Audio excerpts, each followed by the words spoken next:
truth. I think I'm entitled. You want answers. I want the truth. You can't handle the truth. Let your power grow. Every video spark ignite your inner light. Raise a glass to the future, shining bright. Empowerment is the code we decode. Unravel mysteries, life's own secret load. Step by step, tap in, find your flow. With champagne secrets, you're gonna glow. Unlock the strength within you, watch it bloom. Life's a canvas, painted every room. Through ups and downs, cheers to what's next. Champagne secrets, life's complex.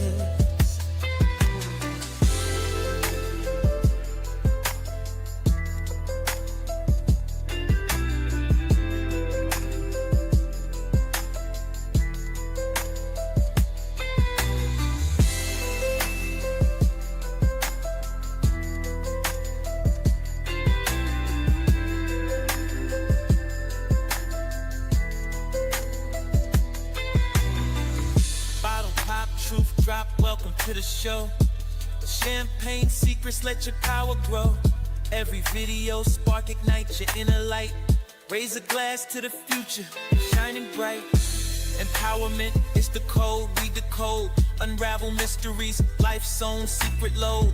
Step by step, tap in, find your flow. With champagne secrets, you're gonna glow. Unlock the strength within you, watch it bloom. Life's a canvas, painted every room. Through ups and downs, cheers to what's next. Champagne secrets, life's complex.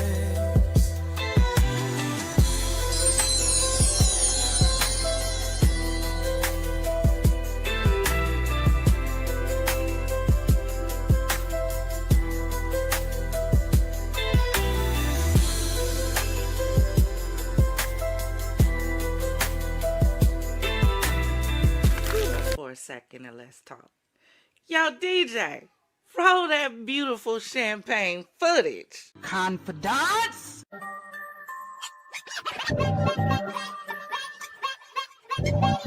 What is your profession?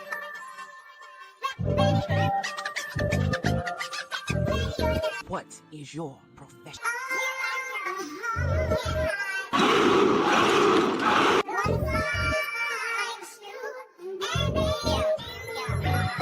Nothing but soldiers and empowerment over there.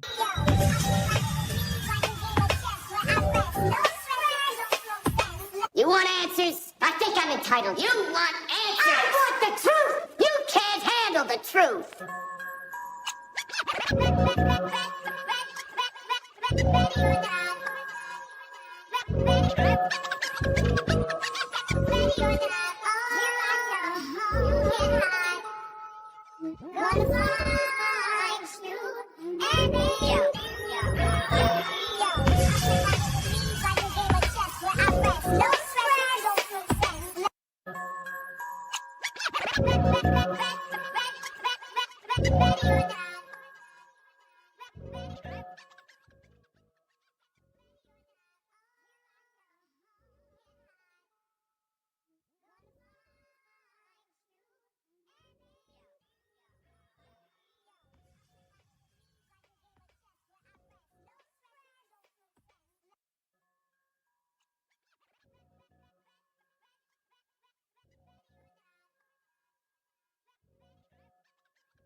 Testing. Can you hear me now?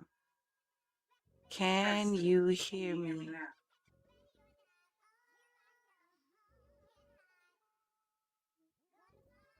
Give me a one. Oh, we all good. We all good.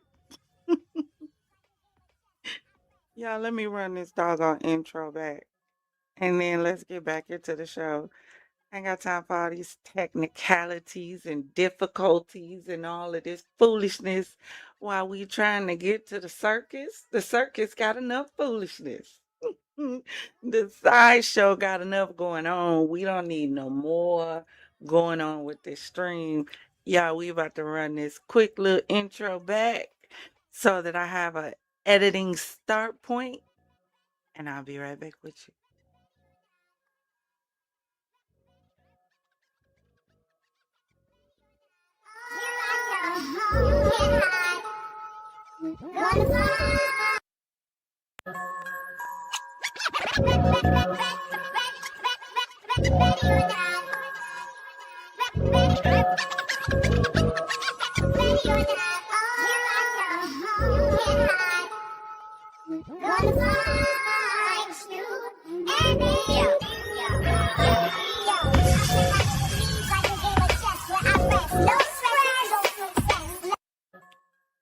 Champagne gang, FizzFam, confidants, and visitors to the Champagne City, baby. Welcome in. Come on in. Gather around. Get your tickets. I hope you have your +1. Hope you have your glass filled with something bubbly, something nice and crisp. Make sure you nice and comfortable. Yeah, I was about to give up. Y'all don't even know. My inner Virgo was Virgoing. I was about to say, you know what? We just gonna try it again tomorrow. It must not be meant to be. Because what? But y'all listen, we gonna continue where we left off on last night. So if this is your first time here, hi, I'm the Empress, and you are joining me for grown discussions and bubbly banter. Baby, over here, we get classy with a twist, huh? A little clink with chaos with a side of charm. So if you're ready to sip, savor, and spill, please, please grab your favorite glass of bubbly, kick your feet up, say hi to a few people in the chat, and let's get ready to get into it. But you all know, before we do anything, it is time for our positivity and affirmation. So please take that glass and raise it high in the air. Let's get ready to get into it.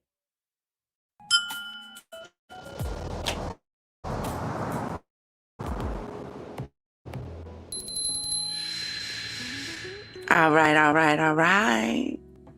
So, for our affirmation for today, we're talking about we're in our season. We're in our season. And everything about us says ready. The energy, the mindset, the flow. We're not waiting on signs. We are the signal. Doors open when we arrive because we walk with purpose and peace in the same stride. We've been patient. We've been prepared. We've been pressed. And now we're positioned. We don't chase the moment anymore. We create the momentum. Every word we speak is aligned. Every move we make is divine timing disguised as confidence. We are the answered prayer that showed up on schedule. We are the reflection of consistency, discipline, and grace. We are proof that even when faith meets focus, nothing is impossible.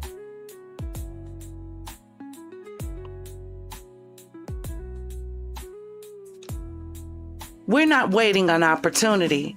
Opportunity is waiting on us. We don't dream small. We think kingdom.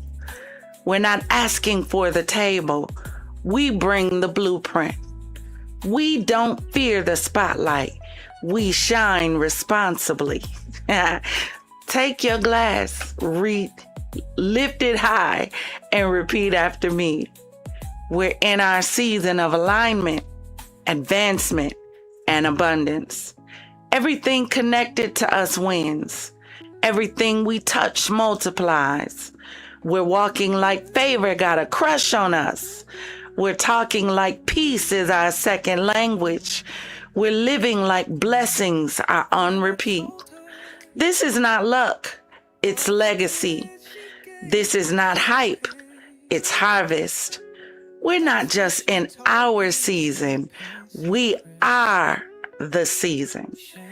And if you believe it with me, take that glass and raise it high in the air. Let's toast.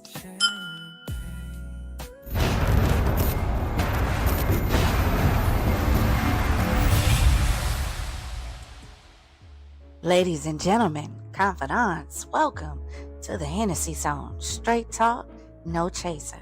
This place was created for those topics that require, well, a little something stronger than just champagne. Over here, we think and drink responsibly. Now let me give you a disclaimer. Everything discussed in the Hennessy Zone, all of the commentary is based on my opinion, and it's done so in accordance with the Fair Use Act, which allows for these discussions for the purpose of entertainment and teaching, because there's wisdom to be gained from everything, whether it's good or bad. Now, we don't attempt to solve cases over here, but we do discuss them. And I love to hear your opinions about each of the cases we discuss. So please do me a favor and drop in the comments and let me know what you think about today's case.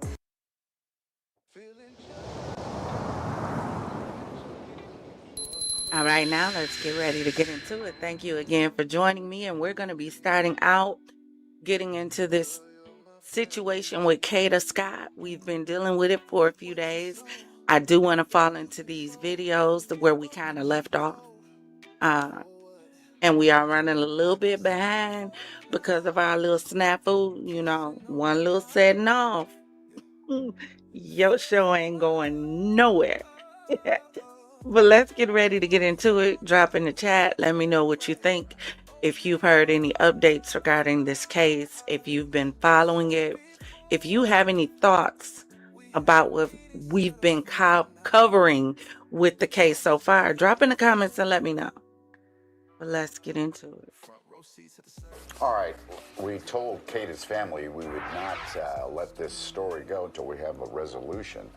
So here's some new info. This 21-year-old Keon King, who they arrested, he turned himself in and then they arrested him, has been charged in connection to the disappearance of Kada. He is now being held on a huge bond, $2.5 million. So Shayna is live with more on all the charges and more on the investigation. Yeah, today marks day 13 in the search for Kada Scott, 23 years old, and you mentioned it, 21-year-old Keon King, now facing a slew of charges, including kidnapping in connection to the disappearance of Kada Scott. Now, we are learning some new details about him, but let me give you a background in terms of where we are and how we got here. Now, Kada Scott was last seen on October 4th at her job at the Terrace at Chestnut Hills Senior Living Facility. This is back on October the 4th, and her family has been searching for her ever since. Now, Philadelphia police found some significant evidence at a former middle school near Arboretum here in Philadelphia, right by Germantown, so about 2.5 miles away from where she was last seen. There, it was where evidence was found, including a bank card with her name on it, and her cell phone case was found in that abandoned lot. Then on Wednesday, a tip led police to locate Keon King's vehicle, which was parked at a condominium complex in East Falls. The car was towed and is now being processed for information and evidence, as police do believe at this point that Scott may have been inside that vehicle. Now, when it comes to the suspect, Keon Scott, 21 years old, as you mentioned, held on $2.5 million bail. He has quite the history when it comes to his rap sheet. We're learning he has a protection from abuse order against him for another woman in a separate case, which is still active until 2027. And we're going to pop up a video that's actually part of that investigation there. The victim in that case recording him attempting to break into her property there. And then that particular case that we're talking about that you're seeing, apparently that was dismissed by the DA's office, that case. But then since Kada Scott disappearing, Thank you so much for the super chat, Progressive One. Welcome in, everyone. Progressive Zach, thank you for joining us on tonight. Come on in, kick your feet up. Lisa, thank you for coming in. Welcome, welcome, welcome to the Champagne City. And since Keon King being connected to that, allegedly by investigators, the DA had refiled those charges in that case. So not only is he connected to a prior kidnapping case, but also a stalking case, as well as a rape case as well. So he has quite the rap sheet here, which is why he's held on such a high bail at this point. We heard directly from the family of Kada Scott. We actually heard from the dad just yesterday on Good Day. This is what he had to say. With Kada not being with us, and as you know, each day the desperation grows. There's one person out there that is a good friend of his that, you know, has a heart, and you know, understands the severity of this and speaks up. Let my daughter go. Bring my daughter back home. She has loved ones, family, friends that all care about her. She has a bright head on her shoulders, a great future. You know, people make mistakes.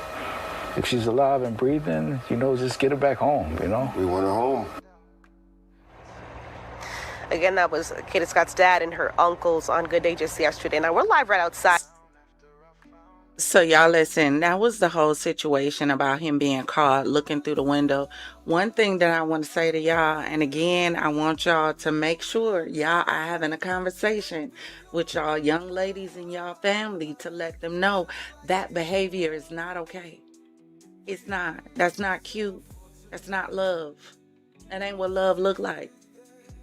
Despite what Chrisean is trying to tell them, no, that's not what love looks like at all. At all. 0%. Love does not hurt. It doesn't. I'm sorry. Hate to be the bearer of bad news. Good news to some. Because maybe it'll give you strength enough to walk away.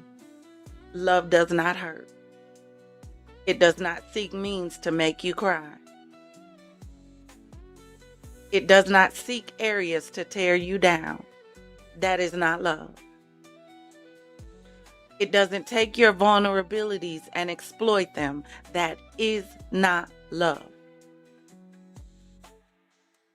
It does not threaten harm or abuse. That is not love. You know what that is, though? That's control. That's obsession. And those are the kind of things that lead you to investigation discovery and snapped.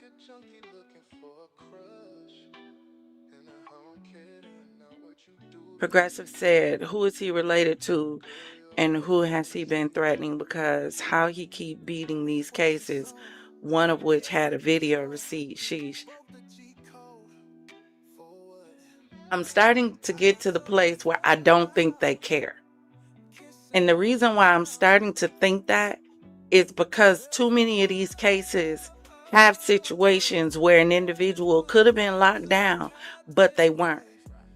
But the bigger question is in the situation, is it a failure? Because I know I came down on the justice system and it is broken. Don't get me wrong.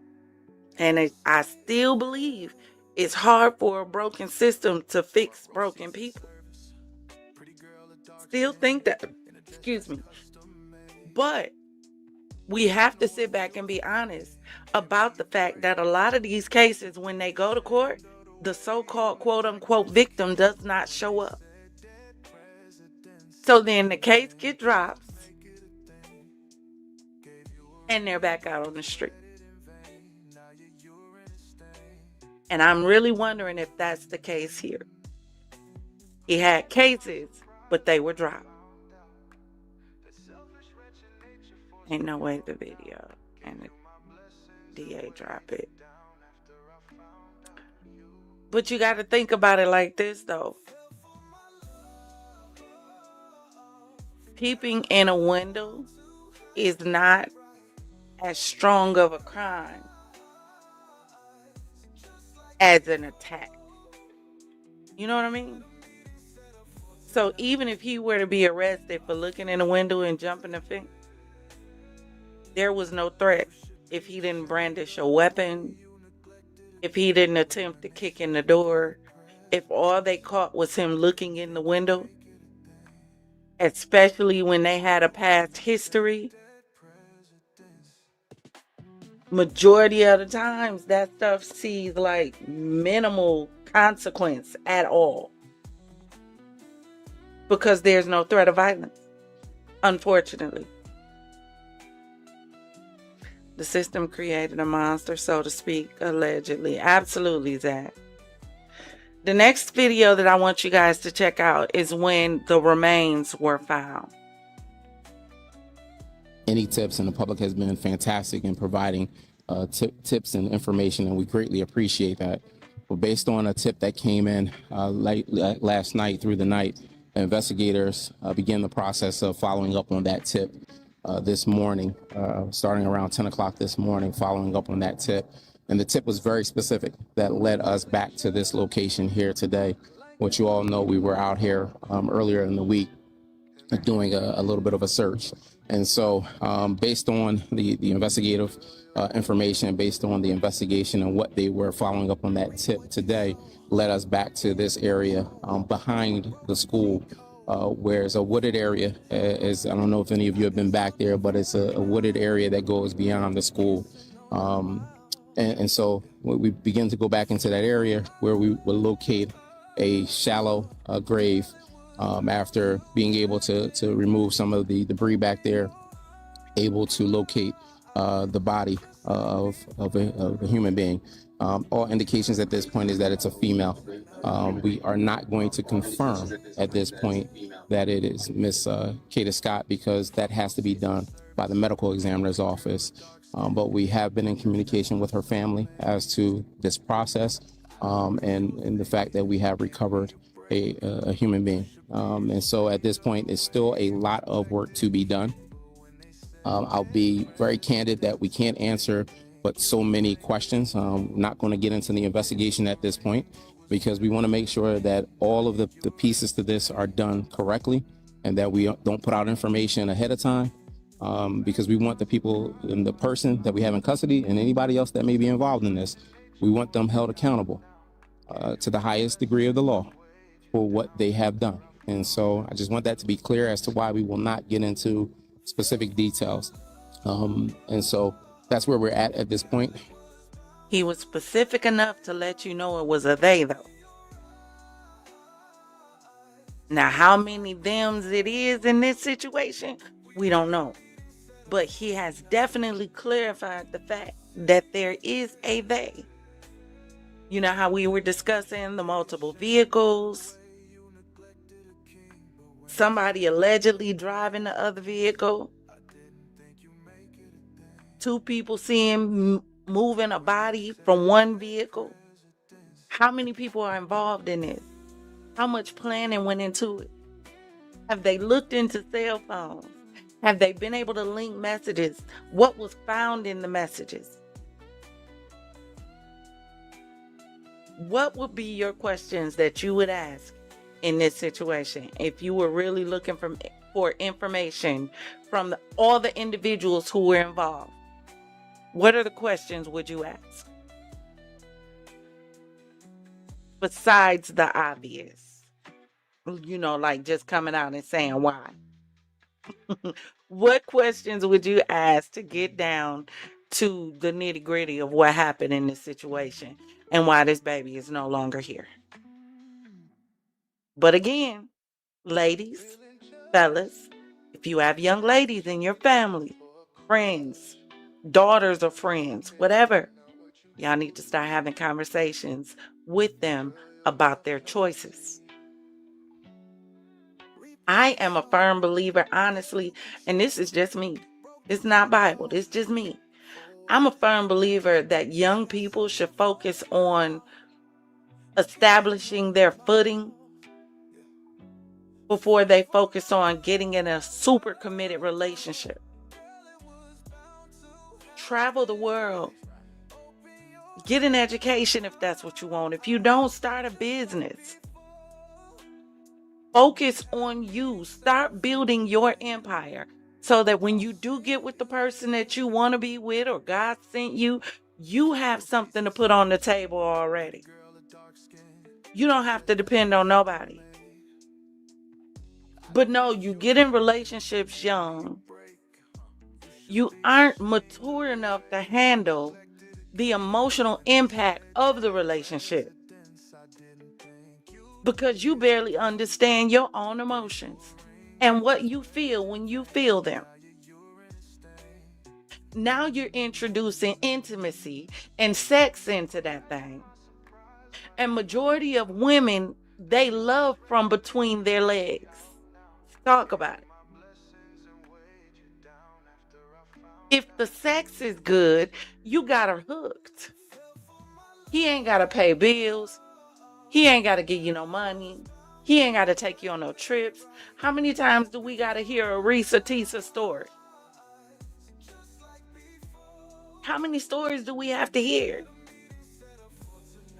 We fall in love from between our legs. That's why mama them told you to keep your legs closed. That's why they told you stop thinking from between your legs.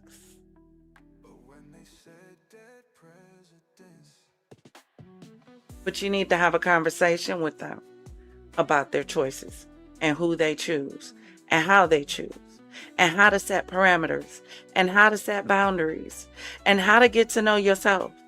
And what about you do you need to know? And what about you still has a little bit of, weakness and vulnerability that the wrong thing could potentially slip in?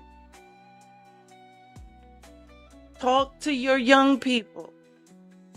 Matter of fact, some of y'all need to look in the mirror and talk to yourself.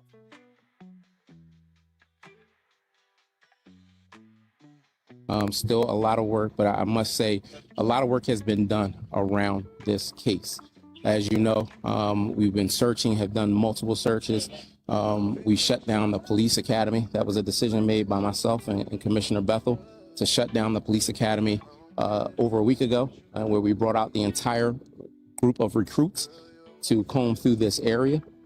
Again, so I know, listen, no one is happy that this is the ending, and completely understand that this is a lot on our investigators, a lot on all of us, because again, we all have family members, and this could have been any one of our family members, could be anybody's family member, and that's understood, and that's the reason that you see the tireless work that's been done by starting with Northwest Detectives, and then by Homicide, by our partners through the FBI, through our forensics office, through any and everybody that has been a part of this process, because we wanted to bring some level of closure to this family. And so, again, we're going to wait until we have official confirmation on, as the medical examiner is going to do their process, and then we will bring that confirmation. But that's where we are right now. Again, I can't reiterate enough how much we appreciate, tips and information that have come in from the public. I still will urge the public that if you have any information, anything that you think is related to this, continue to give us that information via 215-686-TIPS. Still continue to give us that information because, again, we don't know if there are other individuals that have been a victim of this individual that we have in custody. And so just want that to be clear, that please continue to provide that information if you have anything. But that's where we are at this point. You know what, Zach, you would be absolutely right. A lot of these parents are encouraging them, especially a lot of these mamas with a lot of these daughters. A lot of them are really encouraging them to chase the bag. They are. One of these nights, we're going to go into Discord and we're going to watch a movie that I was just introduced to, and I think it was on Netflix. It's called A Jasmine's Blues. Has anybody seen that movie? It's a Tyler Perry movie on Netflix. Whole premise of the movie is, let me see it. Can I say this without giving a spoiler?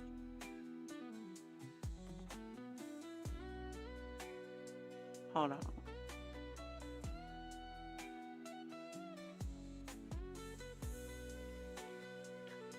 Put it like this. Whole premise of the movie is when you refuse to live your truth. the problems it can cause, not only for you, but for everybody else. And one of the biggest issues in the movie with one of the characters involved was the girl's mama. She encouraged it. And because of her mama's lies and deceit, it set like a domino effect throughout the entire movie. Some of these kids are in trouble because of their parents and because of no standards, no moral standings.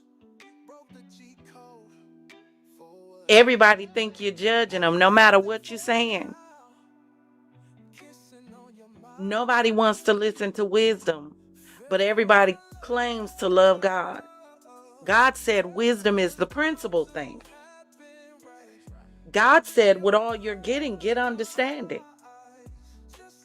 God said, if you lack wisdom, ask for it.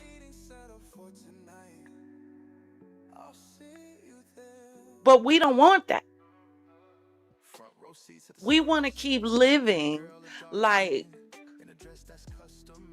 tomorrow is promised. And we know what's coming after tomorrow. Instead of self-checking and seeing what we can do to move forward, to better ourselves. Because if you are the same person that you were last year, oh, there's a problem. There's a problem. If you can't, you remember how Cat Williams said in his stand-up? He was like, if you selling weed and you ain't moved up to you know what by now, maybe you should be an insurance salesman or car salesman or whatever he had said. All I'm saying is, if you are the same person you were last year, you were the year before that, you were 3 years ago, you were 5 years ago, and you can't see any sign of improvement, you the problem. You can't spend so much time seeing the error in everybody else, but not be able to see it in you. It's self-esteem, Zach. Esteem of your mother freaking self. That's what he said. Let's continue. You know what? End of the day, Humanes was found in this video. I wanted you to be able to hear them talk about it. Now, the next video that I want you to hear is about the medical examiner telling the cause of death.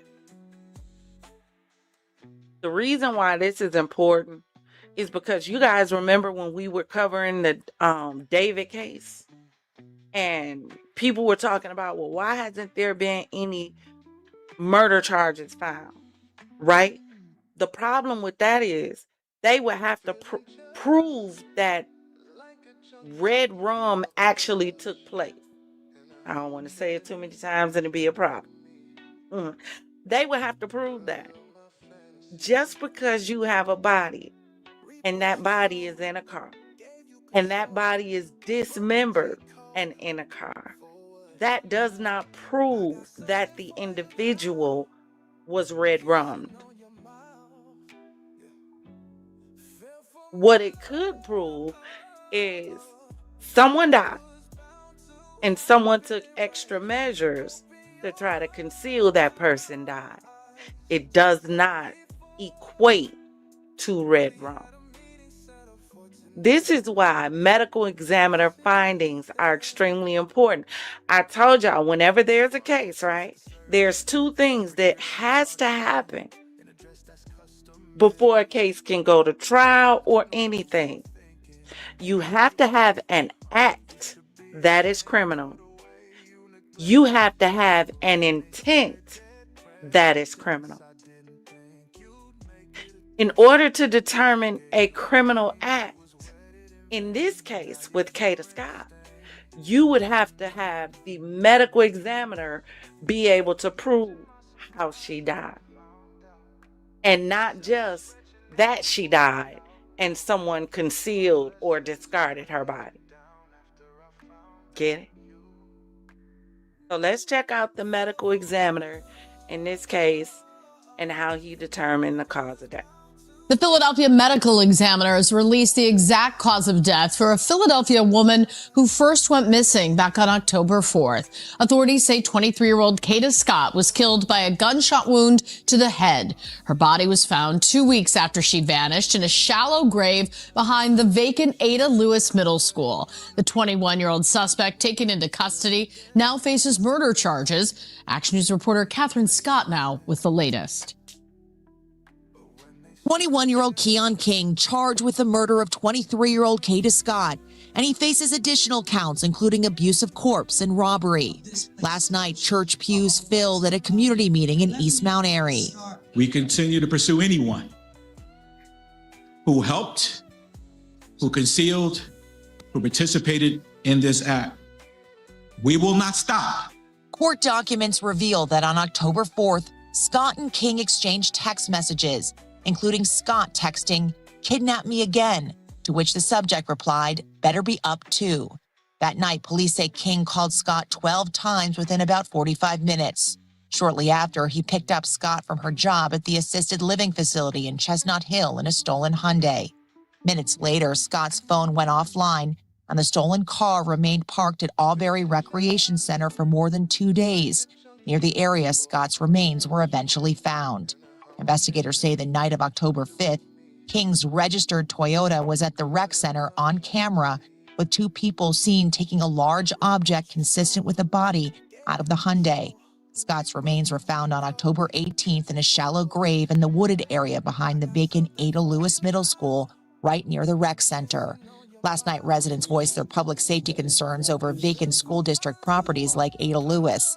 The superintendent says their team is reviewing all of the district's vacant properties and will recommend ideas this winter.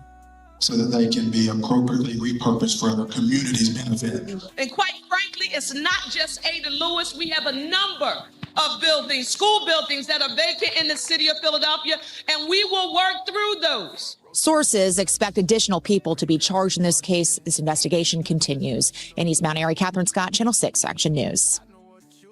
So there we've heard from the medical examiner in the case. Now, there was a huge controversy that happened. And after we hear this, we will definitely switch over to the circus. But I want to hear what this attorney has to say, because this attorney did come out and decide to represent Keon. Now, Kada's family wrote to Keon's attorney asking him to recuse himself from the case. Like, step away from it. Let Kada get justice. Why are you defending this guy? Why are you defending this case? The family came out because they're concerned at the fact that this attorney decided to take it. Now the attorney had to come out to try to defend his stance. So I want you guys to listen to this. All right. It is 7:32. Well, the family of Kada Scott is asking for attorney Shaka Johnson to withdraw from representing Keon King.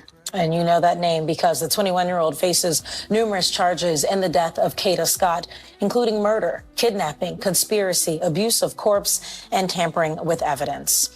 In a Change.org petition, the Scott family says, in part, quote, Philadelphia attorney Shaka Johnson has chosen to represent Keon King in this deeply painful and high-profile case. While every person has the right to legal representation, this comes a point where morality must outweigh professional ambition. So with those comments, we wanted to get the comment from Shaka Johnson himself. Thank you for coming in.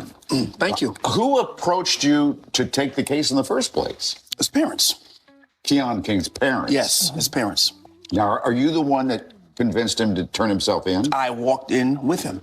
Yes, I turned him in. And that was before he was formally charged with anything having to do with her disappearance, her kidnapping, the arson, the murder subsequently. That was before any of that. But you were already representing him officially at that point? On the strangulation case that you've now heard about, that they're calling the first one. Right. The district attorney contacted me directly. That's why these remarks are so, quite frankly, nonsensical.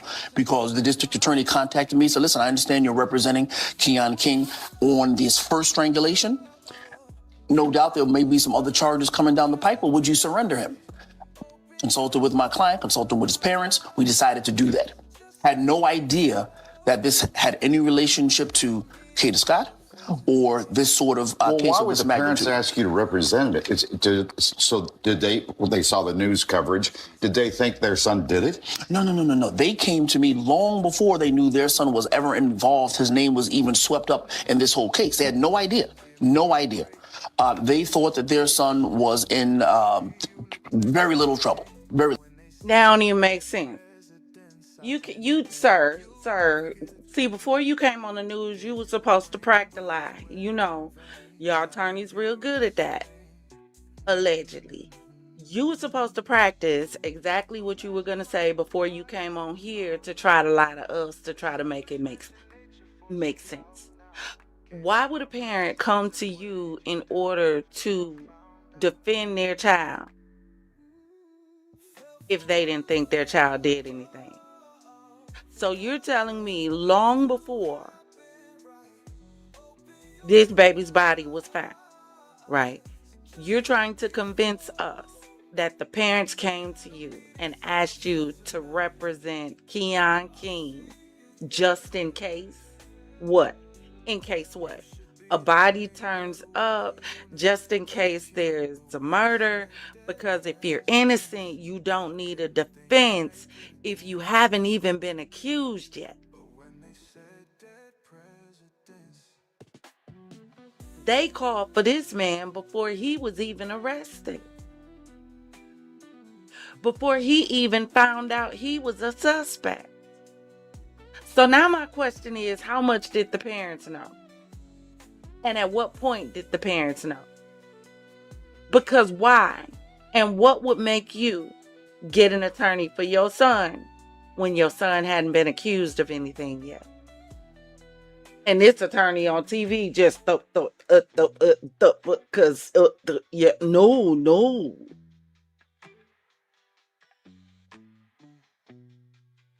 I'm not even going to say it, but this attorney on the smooth money and clout grab. That's what it sounded to me like, Progressive. Definitely.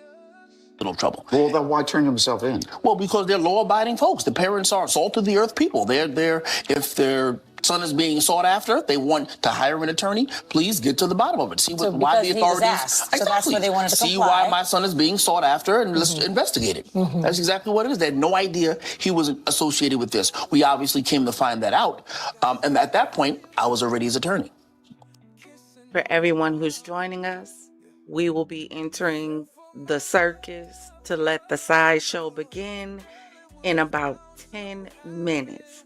We had a little snafu, wasn't able to start at 10, had to restart at 10:30, so we're just a teeny bit behind.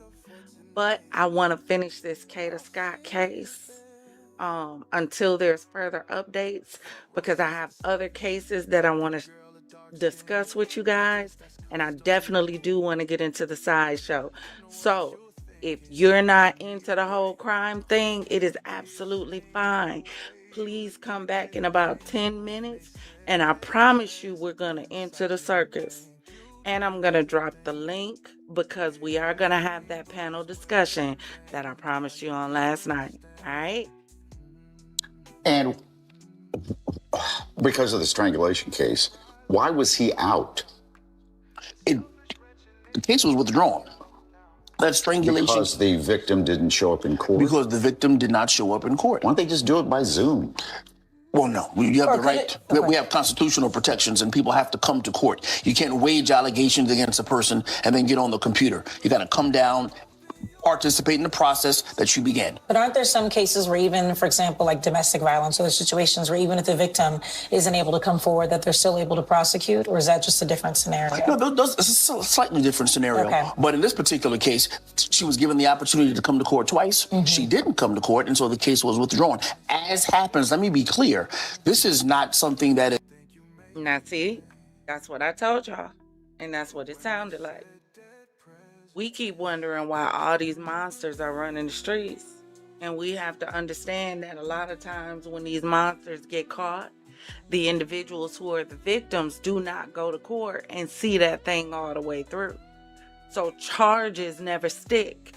These individuals never go to prison because there's no victim. Without a victim, it's hard to have a case.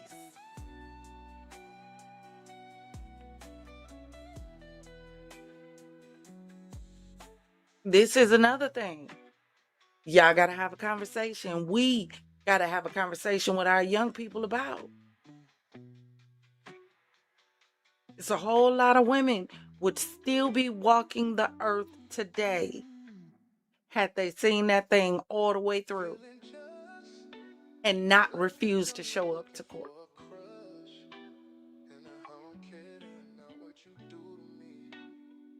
Is highly irregular.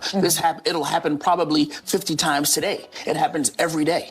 When I say every day, not once or twice. Where victims are not, where cases are withdrawn or discharged, or the government voluntarily withdraws the charges because the so-called victim or the complainant is not there.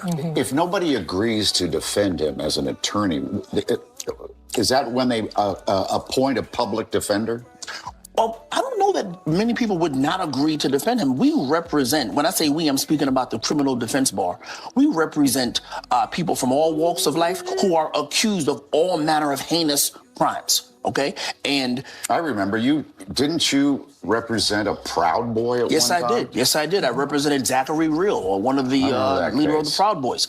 Did you have any folks from the community upset when you were representing him? I got no emails. I got no social media, whatever. I got none of that. And I'm talking about, and he was obviously not the most high-profile person. Of course, you remember when I went and got Maurice Hill from that police barricade standoff for 8 hours. Like, this is what I do. This is what I do. And how long have you been doing this? Almost 20 years. So is this the first time then that you've seen, because there's a petition that's also been put out that has about 2,000 signatures of people asking for you to withdraw from representing Keon King. Here is the about 2,500 petition. People have been posting. Have you ever had reaction like this from the community for representing someone? Or No, never. And quite frankly, I'm not sure if it's the clickbait. Like, I'm not sure why this particular case, like why this one case, because you cover news, you cover violent crimes. You know, there are people getting killed on a daily basis in this community. I'm not talking about worldwide. In our city of Philadelphia, there are men and women and boys and girls murdered daily. They all have lawyers. So I'm not sure why this particular case. Maybe it's all because everybody involved in the case is black.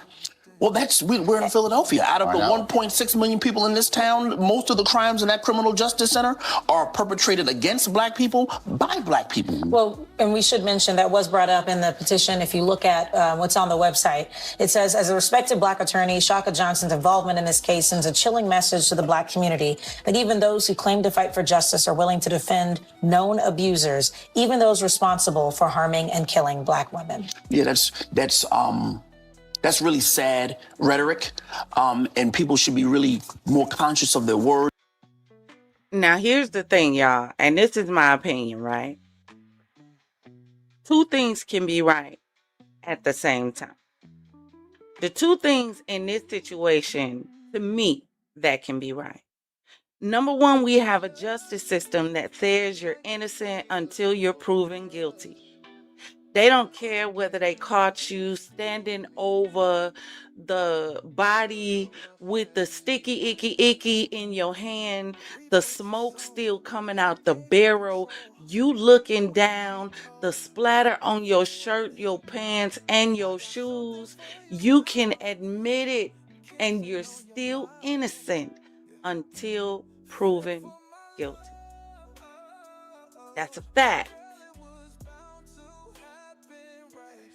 See, one of the things that we do on this channel, now we give our opinion, but we deal in facts. That's a fact. Another thing that's a fact is somehow with attorneys, there should be a moral compass, a standard, a boundary that says, especially when you know this person is guilty, that you walk away. That's my opinion.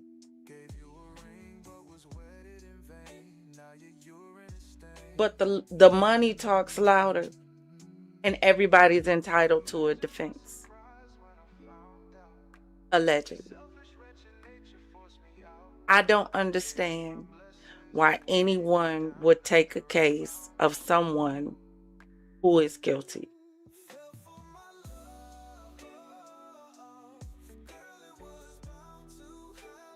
I don't know. That's one of those things that'll probably be answered, as the old folks say, the great by and by. I don't understand. But everybody is entitled. Everybody is entitled. So as parents of the deceased young ladies, can you really get mad at him when the system says everyone is entitled to due process? So two things can be right. He deserves to be represented because of our laws. But on the other hand, somehow you should have a moral compass when you see what this young man planned and executed on this young woman with other people to not take the case. But you already know it's going to be high profile. And because you have so many people in this day and age who can be bought, which means the money speaks louder than anything else, they're going to take it. But drop in the comments and let me know what you think. Do you think being an attorney is really a double-edged sword? Let me know what you think. And the things they put out to the unsuspecting public, because if they were to take just one moment to get from behind the computer and come down to the courthouse, you would see that the rooms are chock full of people who are accused, people who look like me, accused of committing domestic violence, against people who are against victims who look like me as well. And they have black attorneys, black private attorneys, black public defenders. I don't know that this is necessarily black versus white, honestly. I think this is more about the reputation that I've garnered as a successful attorney. I think that's part of it. You have been very successful. Maybe they think you're too successful. Answer a couple other charges. He's doing it for money. Me? Mm-hmm. No. I could do this case for free. It wouldn't really affect my bottom line. Okay, doing it for notoriety. Then what do we say about, I know we don't have that sort of time and we're not here for that, but I could give you probably 15 cases that I've done in the last maybe 5 years that are of higher notoriety than this, to be honest with you, right? So that's not it. People come to your office and they consult with you and they say, listen, Alex, at one point there was a gentleman, giving you some grief and they had to go to court. That gentleman had an attorney. Right? So people have attorneys. That is part of the constitutional protections. What few we have left, those are the constitutional protections that are still in place. Due process. You get a lawyer when you are accused of a crime. See, here's the thing that gets me when it comes to attorneys and when it comes to the justice system, especially cases like Red Rum, right? Because as an attorney, your client is coming in to see you. Let's say this person is guilty, right? So this person comes in, I need representation. This is the situation, or they don't tell you fully. Your job, even if you know this person is guilty, is to try to find the glitch in the algorithm to get the person off for a heinous crime. And somehow nobody has tried to figure out how to plug this hole in the system. Because you're not saying the person not guilty. What you're trying to do is find that little glitch in the algorithm that allows him to slip through, allegedly. That's gotta be wrong. And I've always thought that when it comes to the law, when it comes to lawyers, and when it comes to these cases. You should not be allowed to fight to get somebody off that has the smoking gun in their hand. We're not talking about circumstantial and evidence. Cold hard facts. Sade Robinson went on a first date with this guy. Video shows them together, going out to eat, shows them in the car, shows the car driving, shows the car showing up at his house, shows her on his couch, pictures, passed out, laying down, shows somebody leaving in her car, shows the car driving down, him getting out the car, walking down the embankment to where some of her body parts were found, shows him walking from around the corner after a car explodes from being caught on fire, set on fire, which happens to be her car, shows him getting on the bus after the explosion from right in the area. And he's still entitled to due process? What more of a smoking gun do you need to say, yeah, okay?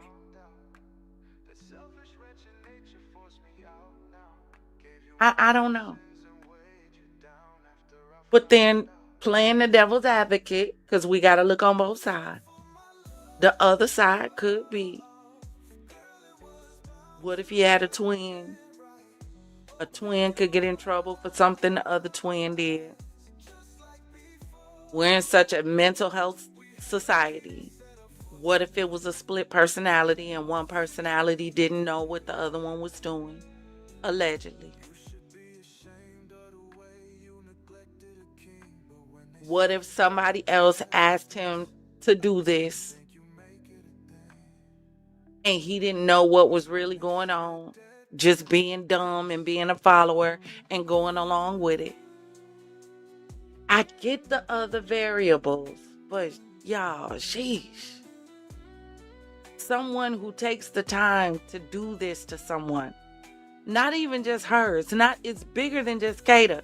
Even the rest of these cases that we've dealt with and heard. Someone who takes the time to do all of this gets to be defended by a top attorney. Yet here's people around here barely have any money, fighting for their lives, innocent, on weed cases. Failure to have CCW cases. I don't know. It's me. What y'all think? And you get a lawyer of your choosing. Is this hurtful for you? No, I don't operate on the frequency of social media. I'm not on that bandwidth at all.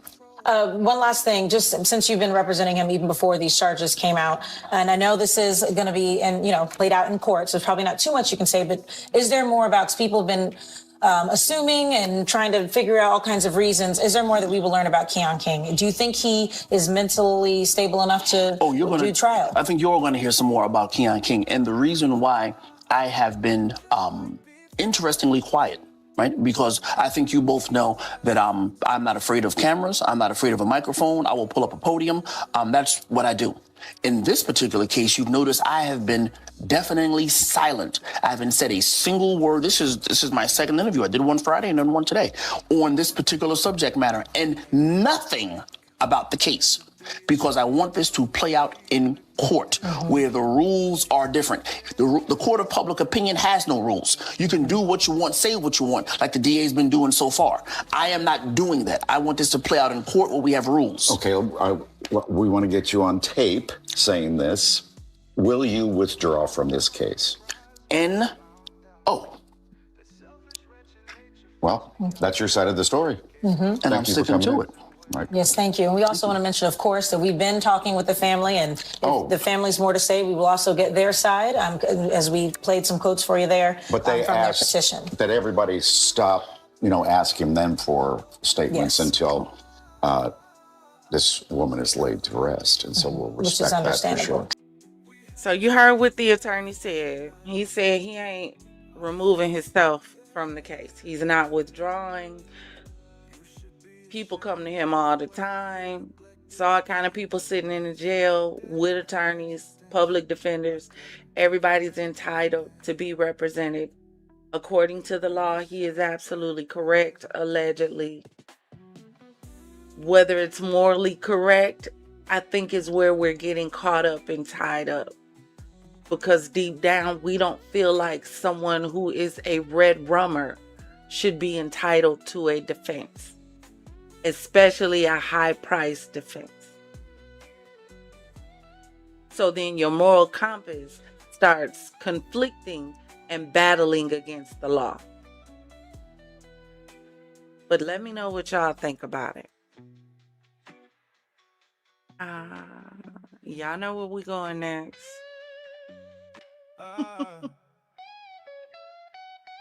Man learned she cheated. So y'all, let's get into it. We gonna get into the circus. Let the SideShow begin. We have our ringmaster on the screen. I told y'all need to go check on him. I hope Blueface had some family members who decided to go check on him on yesterday, because that Twitter post that he made brought me a little confusion, and I was a little concerned about Blueface because I've never heard him mention useless at all. He's always been too much of a narcissist. He might have called other people useless, but referring to himself as such, no. We don't know what Blueface had to go through while he was in prison. We don't know. We don't know what he put himself through while he was in prison. We don't know what he got involved in. Now, we heard him on the live the other day when he was asking Chrisean, what if I want to go in the back door instead of around front? What if I want to sneak through the backyard, climb through the window, instead of come through the front door? My little spidey senses started twitching, because Blueface, you just got out of prison, sir. Too soon for you to be talking about throwing nothing down the laundry chute. That's all I'm saying. It's too soon. You need to give us a year or two before you even mention booty. Period. Girls, mans, anybody's. Don't even say it. Period. But let's get into it.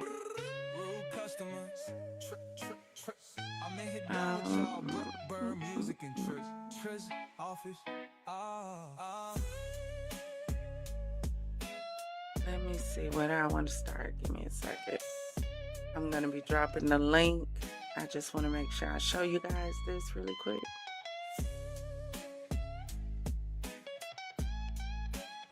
All right.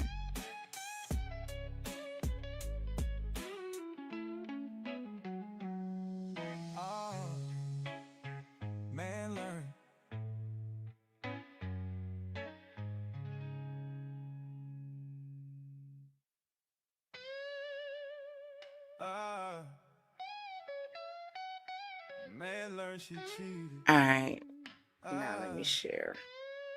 Man learned she coming home. When I learned she had really never done it before. All right, there we go. So y'all listen. This says, I'm going to ask you nicely to leave my family alone. I got video from both the people who that know. See, this is what I keep telling y'all. I really want to go back to a time when you could read through a sentence without asking what the hell are they talking about. Let's try this again. I'm going to ask you nicely to leave my family alone. Now, this is from Karlissa. I got video from both the people who that know you unalived that man yourself. And the person you call right after. I recorded everything. See, this is why y'all gotta be careful. And this is why this generation always get caught up. Y'all talk too much. This is why y'all get caught up. This is why. Men, women, everybody. You talk too much. There is no reason why, if you felt like you needed to chitty chitty bang bang, that you should have been going around bragging to anybody and letting anybody know. How would Karlissa, let's just say this is true, how would Karlissa be able to get in touch with anybody that should have known anything about this situation? Y'all talk too much. That's how y'all keep going to jail on drug charges, gun charges, and everything else. That's how your baby mama getting y'all caught up. Shouldn't nobody know how you moving but you. We was always taught you never let your left hand know what your right hand is doing. Unless your left hand know how to move like your right hand. And you ain't got to worry about it going astray. Help me understand, please, how exactly Karlissa would be able to talk to anybody that had anything or any knowledge with that situation. Y'all don't know how to choose. That's the problem. Everybody in y'all life, mad day people. There's somebody in your life right now waiting for the moment. They waiting for you to piss them off one good time. And in their mind, they saying, I'm going viral. I'm telling it all. Especially now. In Cat Williams' world. Especially now. When people know all they have to do is come out with a good story. Come out with a good storyline. A good story time. And cha-ching, cha-ching. Oh yeah. Oh yeah, they snitching. First 48 of them. You can lead it to water, but you can't make a thing. That's what Money Mike said. For real, for real. And she said she recorded everything. So, if this is true, this means not only are you saying you have evidence of what happened, that the wrong person was arrested in this situation, and you know. But you're also saying that there's somebody else who had the information, shared it with you, so you just made them accomplices after the fact as well. Because how do they know? So now you've implicated other people. So if the feds chose to look at your post, Karlissa, and wanted to really look into it, not only are they coming to you to talk to you about what you got in your phone, because you just admitted that you got video and you got recordings, but they're also going to ask you who you got the information from about what happened. So you're going to have to get him up too.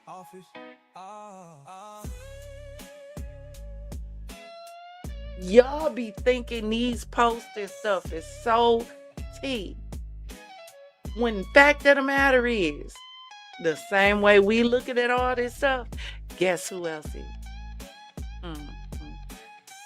Yeah. And you discussing stuff like this, and your son just got out of prison. Mhm. Which means there's a PO. And do you not know that POs have more power than the police? Uh-huh. When you are on paper, you are not supposed to drink, smoke, any of that. Matter of fact, you ain't even supposed to have sex. Mm-mm. Do you not know if your PO see your car parked in front of a liquor store or on the same block, it gives her the absolute right to search your vehicle just for being parked on the same block in the vicinity of an area that sells liquor. Did you know that? Things that make you say, These people play games I couldn't play when I was younger. See, the people that we dealt with, the older group, see, we didn't have Karlissas when we were young. Our old generation, see, you didn't play with them. Oh, no. Then people would fast forward you to the resurrection. And your parent and grandparent would look at you and say, oh, better look next time. With no filter. See, Karlissa like playing and stuff like this because, it keeps her relevant. The reason why she's known right now is because of Blueface and Chrisean. So, in all honesty, Karlissa, you kind of gotta give Chrisean a little bit of thanks along with Blueface for you even having any attention. See, I keep telling y'all, I don't dislike the girl. I dislike deception. And I can't stand a liar.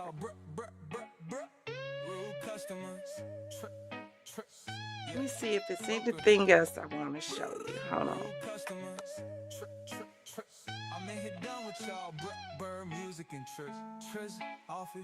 Hold on.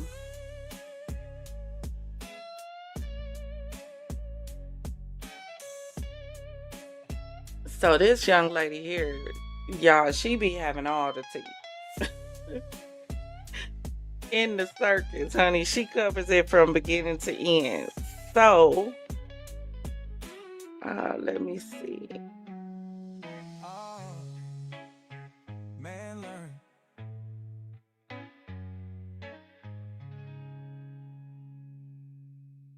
This here is more of Blueface Twitter. Because, he loved Twitter. Every 5 seconds, he's Twittering. Y'all know, I would probably be able to grow all of my channels really fast if I could be as committed to my channels as these celebrities and Insta celebrities and think they celebrities and wanna be celebrities and all that. If I would post as much as they do, I probably would. I just don't have that kind of time. I don't understand how someone can just be on social media 24/7. I don't get it. You should be building an empire. Have y'all not noticed that these rappers, these so-called rappers, spend more time on social media trying to be influencers than they do making music? Is there any new music from the so-called rappers? Or are they all on social media? Trying to be streamers. Trying to compete with Kada Scott. SideShow Speed. What is it? But we did read through some of these yesterday. He said you might end up in the cell with a police Johnson. When they lock you in the cell with a random grown man, you gonna get your size up too. Trust me. Hold on a minute. When they lock you in that cell with a random grown man, you gonna get your size up too. Trust me. I'm hoping he's saying Because he was in there, like Martin said, doing push-ups, saying, I ain't gonna be no bitch. So I hope that's what he's referring to. Blueface, don't let us find out you got took down. That's why you out here mentioning booty already. Please don't tell me. Please. Bad enough you got all of the brands tattooed on your face, but who knows why. I'm still do a deep dive. I want to know if y'all want to do it with me. We're going to do a deep dive and find out how all of these symbols on his face are connected. That Walgreens logo, that Yves Saint Laurent, that Chase symbol, the baseball league, all of that that's tatted on his face. I'm going to do a deep dive to see if somehow what's that, telegram up there? I'm going to see if somehow they're all connected.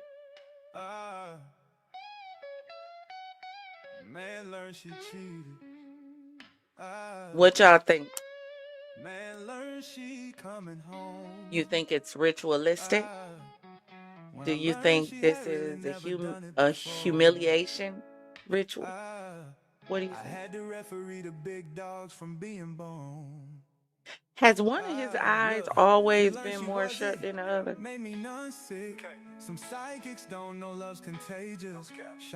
I don't know. Y'all tell me. I'm just paying attention to stuff. That's all. That's all.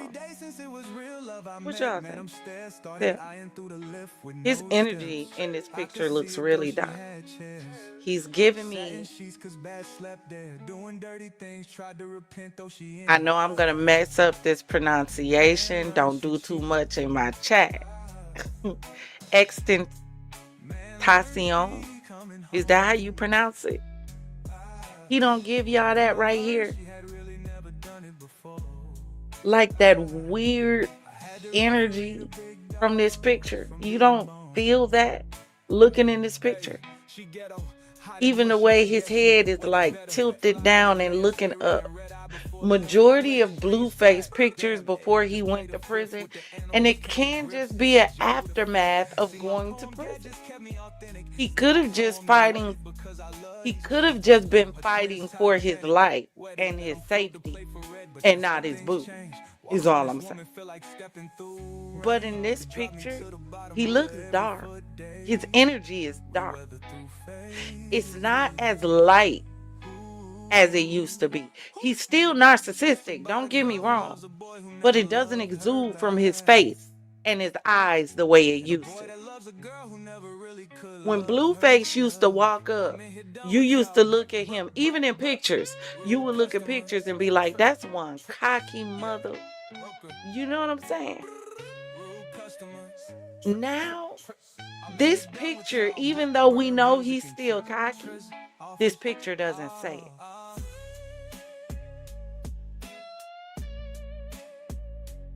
But that's just me. Let me know what y'all think. I'm just making sure ain't nothing else I need to get. Let's check Chrisean's page really quick.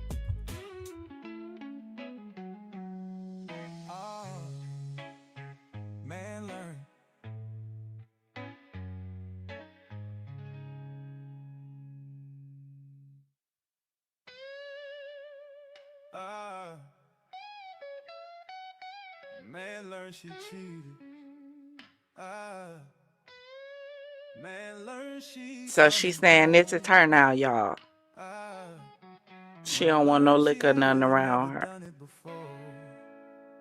I had to referee the big dogs from being born. Look, he learned she was it. Made me non-sick. Some psychics don't know love's contagious. Shocked I caught it's crazy how I made it. Though dying every day since it was real love I met. Man, I'm stared, started eyeing through the lift with no steps. I could see it though she had chairs. Sat in sheets cause bad slept there. Doing dirty things, tried to repent though she in it. Hey, y'all peep this. Didn't they say that serial killer that was on the dating show, wasn't he sweet and suave and all of that?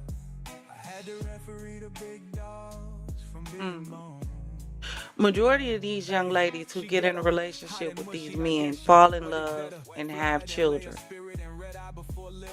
Do you think they started out sweet? You think that? Maybe. What I'm trying to get at is, at what point did we equate sweet to not being bad?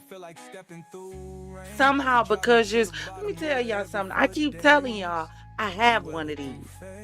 I raised one of these. I have a young lady who is extremely sweet, very beautiful young lady. When she was younger, everywhere she would go, people, oh, she looks so innocent. Oh, she looks so sweet. Oh, she's so pretty. Hell on damn wheels.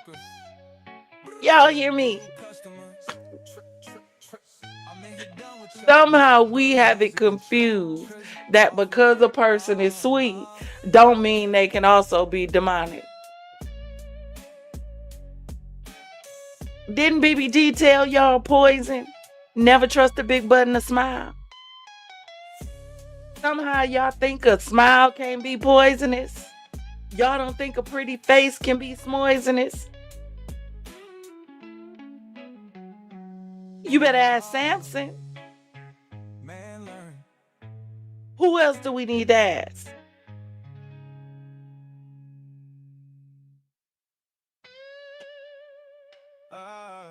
Y'all be so easily led astray. You really do. You really do. I absolutely believe Chrisean is a beautiful girl. I absolutely believe Chrisean is a sweet girl. I also believe Chrisean is deceptive. I also believe Chrisean is a liar. And I also believe there is still forgiveness and deliverance available for Chrisean Rock. I still believe it. The deliverance that she perpetrates is still available for her. But we got to stop making it seem like because she sounds so sweet and she looks sweet, that sweet can't be demonic and devilish and devious. Come on now.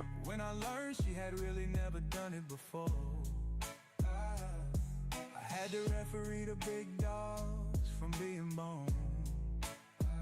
Hey, she ghetto, hot and mushy, I guess she wet it better. Fly it and lay a spirit and red eye before lift. Won't let the greens fly. Damn, hey, just play the fifth with the animals, came to grips, hit the J with a fifth. See, my poem gadgets kept me authentic. Still I saw them and wet it because I love these Chesters. Her twins Titanic. Wet it, let them float to play for red, but that's how things change. Walks on this woman, feel like stepping through rain. Could drop me to the bottom with her every foot days. We weather through phases. Can I ask you a question? And let me show you how easily a lot of times we'll fall for this, right?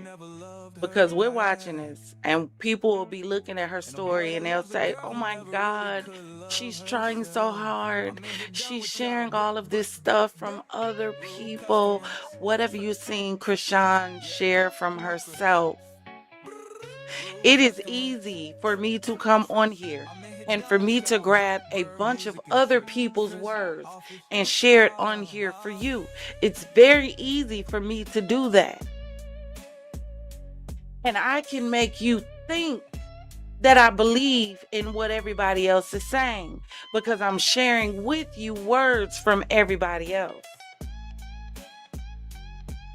But why doesn't she get on there and share words from herself? Why don't she get on there herself and you see her quoting scripture to you? You see her encouraging you. You see her empowering you instead of her telling you, follow God. Come talk to my dad, bro. God loves you, bro. He wants you to change, bro. Yeah, he do. But first it's got to start with you. But in order for it to start with you, you got to understand him and you got to know him. and not just what everybody else had said about him. Look, he learned she was it. Made me non-sick. Instead of having what the Bible calls a form of godliness, but deny the power thereof. Do you know what that means? That means you cosplay as it. You perpetrate as it. I can dress as a vampire all day long for Halloween. It don't make me one. It don't. I can cosplay as a mother all day long. It don't make me one. You can cosplay as a father all day long. It does not make you one. I can dress up like I work in corporate America. It doesn't mean that I have a job there.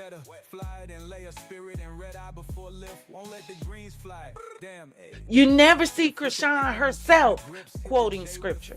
She's sharing a lot from other people. It's very easy to hide between someone else and their belief.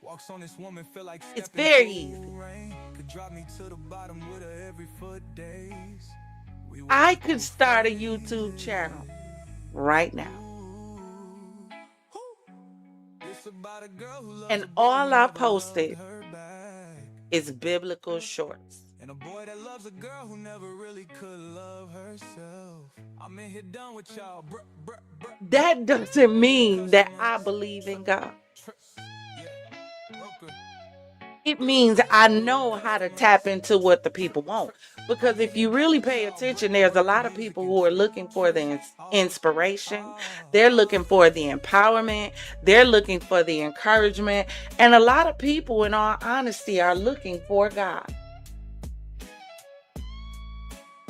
Now, if I was an atheist, but I realized that this is an untapped area, I could say, you know what? I'm starting me a YouTube channel. I want to be monetized. And the only thing that I'm going to post is biblical shorts with biblical scriptures and encouragement and all of that on it. That's all I'm going to post. The people looking would automatically assume that the individual behind the page is a Christian. Right?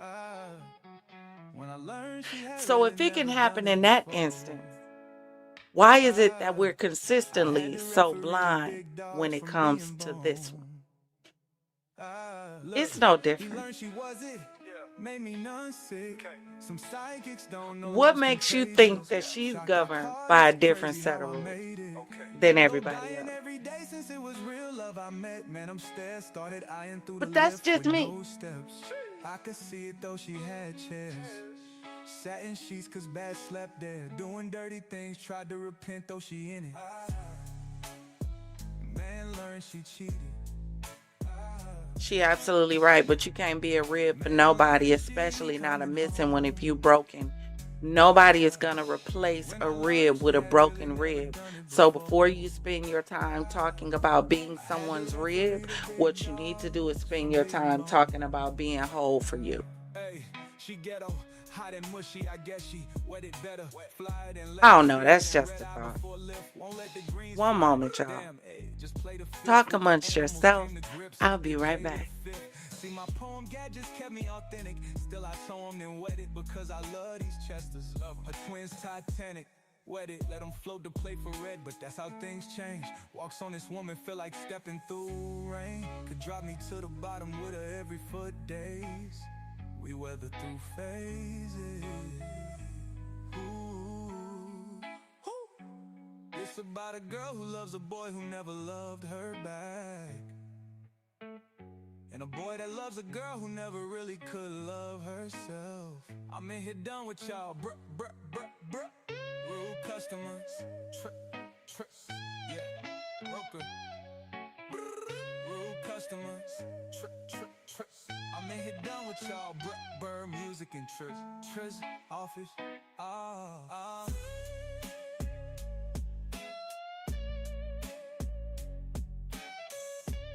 Thank you for holding, y'all. I had to check on my grandbaby. But y'all, do y'all understand? Do it make sense when I say it out loud? Just because a person posts about God does not mean they know God. Just because a person gets up and sings gospel music does not mean they have a relationship. Just because you see a person read out of a Bible does not mean that they have an understanding of the words to which they're reading. Man learned she cheated. Man learned she coming home. Stop confusing surface level. I don't even know what to call it.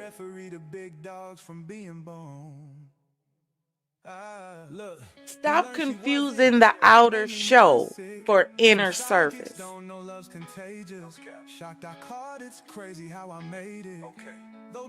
Get it?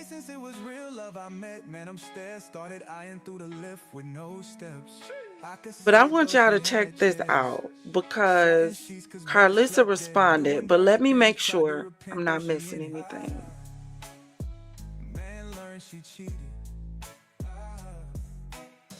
He's so cute. Look at him. When I learned she had really never done it before, I had to referee the big dogs from being born. Hey, she ghetto, hot and mushy, I guess she wet it better. Fly it and lay a spirit and red eye before lift. Won't let the greens fly. Damn, hey, just play the fifth with the animals came to grips. Such a precious baby. And at the end of the day, that's what it should be about, is the baby. Let them float to play for red, but that's how things change. Walks on this woman, feel like stepping through rain. Could drop me to the bottom with her every foot days. We weather through phases. Ooh. It's about a girl who loves a boy who never loved her back. And a boy so precious. Who never really could love herself. I'm in here done with y'all. Rude customers. Yeah. Broker. Okay, yeah, no. I don't even know what that was. So y'all listen, that was Chrisean showing our videos of Chrisean Jr. Such a precious, beautiful baby. And y'all listen, this is what I really have to say about Chrisean at the end of the day. Chrisean has the ability to be everything that she's cosplaying as now, if she really focuses on God the way she says she does. She really does. That's what we don't understand. This is what I want y'all to check out. Then I'm getting ready to drop the link because I want to know what you guys think. Hold on one second. Let's go back to this scripture. Because, you know, people, when you start talking about Chrisean, people start thinking, you know, you're judging her. It's not judging. Because Chrisean always talks scripture and she always talks God, then I got to deal with her on the level of how she speaks. So that means I got to talk God for God, right? Look, he learned she was it. How Elijah say, whichever one answer by fire. James 1:22-24. But be ye doers of the word, and not hearers only, deceiving your own selves. You can't be walking around here just reading the word, telling the people about the word, but you ain't doing nothing in the word yourself. Nothing you're doing is following after the word. Please tell me what that Chrisean does follows the word of God. Please tell me. I'll wait. Because she made a gospel song? Because she gets online with a Bible in her hand?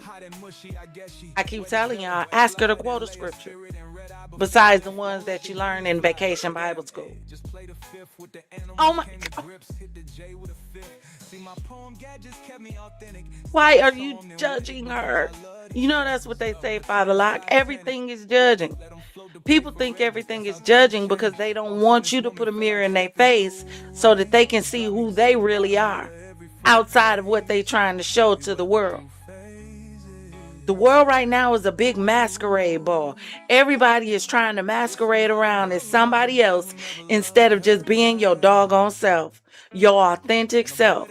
That's why we get BBLs. That's why we get liposuction. That's why we changing nose. That's why we changing lips. We changing jaw lines. We lifting eyebrows. We pulling back faces. We going into the operating room and coming out whole different people. Because everybody is masquerading around. Everybody want to be a Mr. Potato Head, Miss Potato Head. Swap this for that, take this one, switch it for that one. Look one daytime, look two nighttime. Look one today, look three years from now.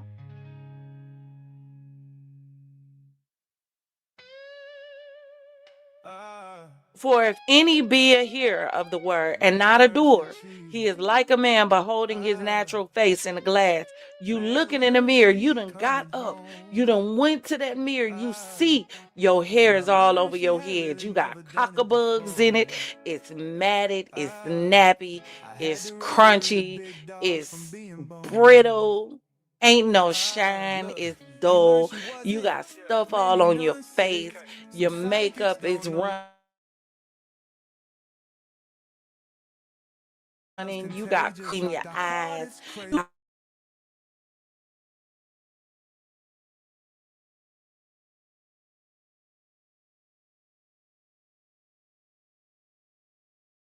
Still on your shirt, some throw up still there too.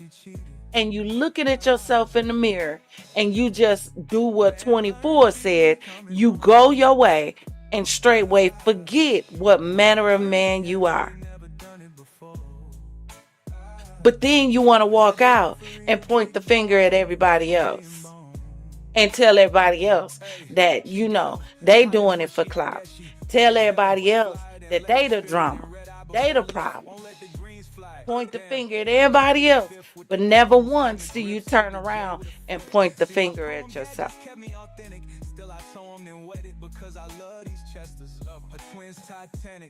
A true minister for God lets the people know, I'm flawed just like you. That's why you can do it, because I'm doing it and I'm no different than you. I'm not perfect.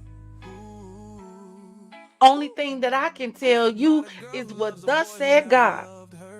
I ain't even gonna be one of those people that tell you to follow me as I follow Christ. Because to be honest with you, I don't even follow him every day.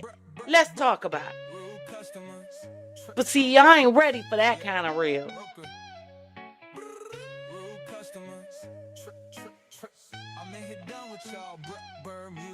You can't point the finger at everybody else, but never take that finger and point it toward yourself. I want to show y'all the difference. Since we want to consistently, and I know you was joking, Father Law, but since we always want to talk about judging, everybody judging, stop judging me. Y'all judging her. Everywhere she's been judged since she had this baby. Oh my God, the world should just stop judging her. Everyone's just judging.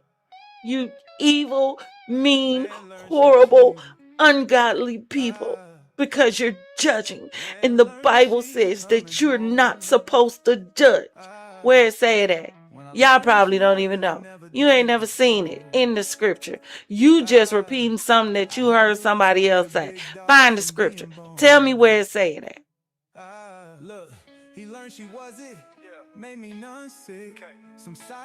The difference between judging and speaking facts. Judging is when you assign value or worth to someone's character or choices based on personal opinion, bias, or incomplete information. That's judging. If you understand what judging is, put a champagne glass in the chat, please, so I can continue.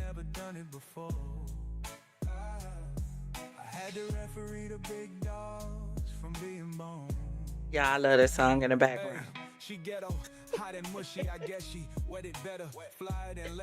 Example, she's a bad mother because she goes out on weekends.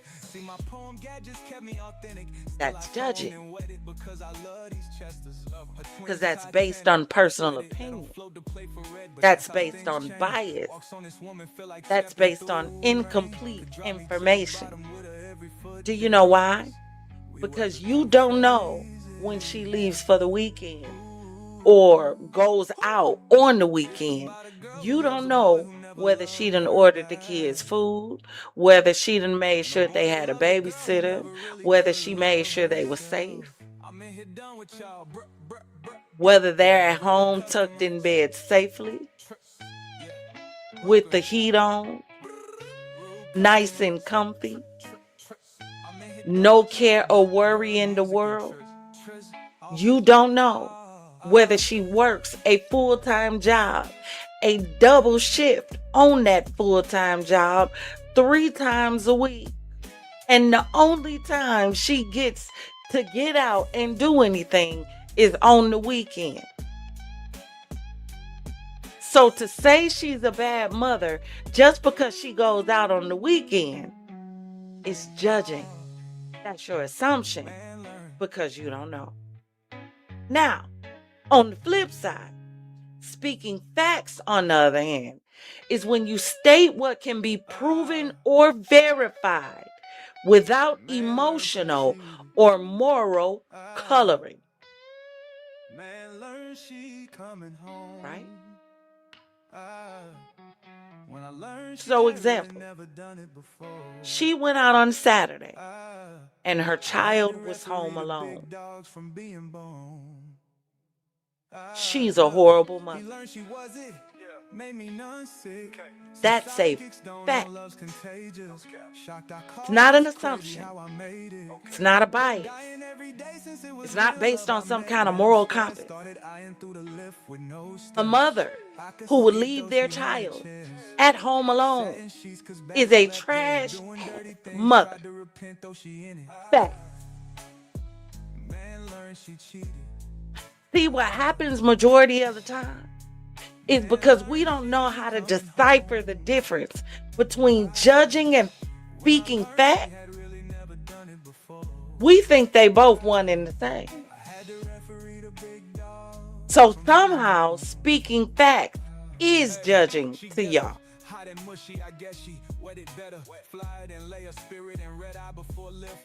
If you were drinking while you were pregnant and you knew you were pregnant, you set your pregnancy up for failure. Does that mean every child will come out with an issue? No. But if the child would have, it would have been on you. You made that choice. Get it? So I'm getting ready to drop this link. But I want us to understand the difference between judging and speaking facts.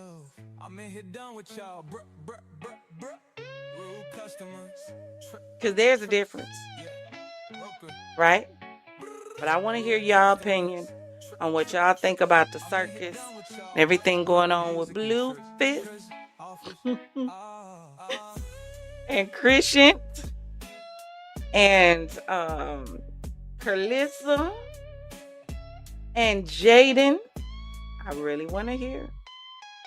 I want to know what you guys have to say about this whole Kada Scott situation with the attorney.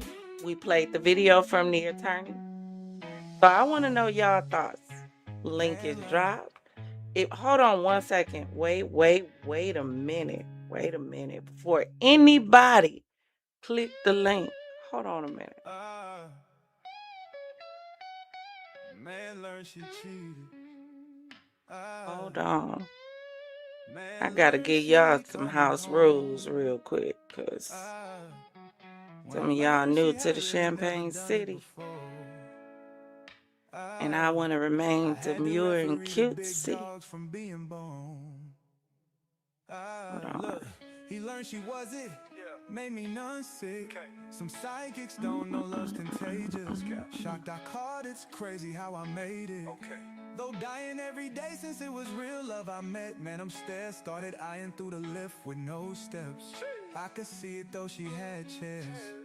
Satin sheets cause Yeah, I know doggone well. Tried to repent though she in it. I didn't. Okay, here we go. I thought I deleted my house rules, y'all. Game and visitors to the Champagne City, welcome to Champagne Studios. Now, before you get too comfy, let's set the tone because we have some house rules, aka the Champagne. Can y'all hear that? Because hold on, I just realized that. Okay, so this is the setup, right? I'm streaming from StreamYard, but I'm using my virtual camera from OBS, so I'm feeding it. Were you guys able to hear the house rules?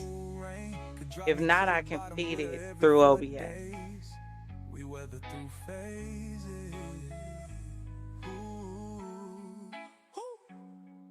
And you guys can start hitting the link. I'm gonna feed it through OBS so that way I make sure y'all can hear it. I'm in here done with y'all. Rude customers.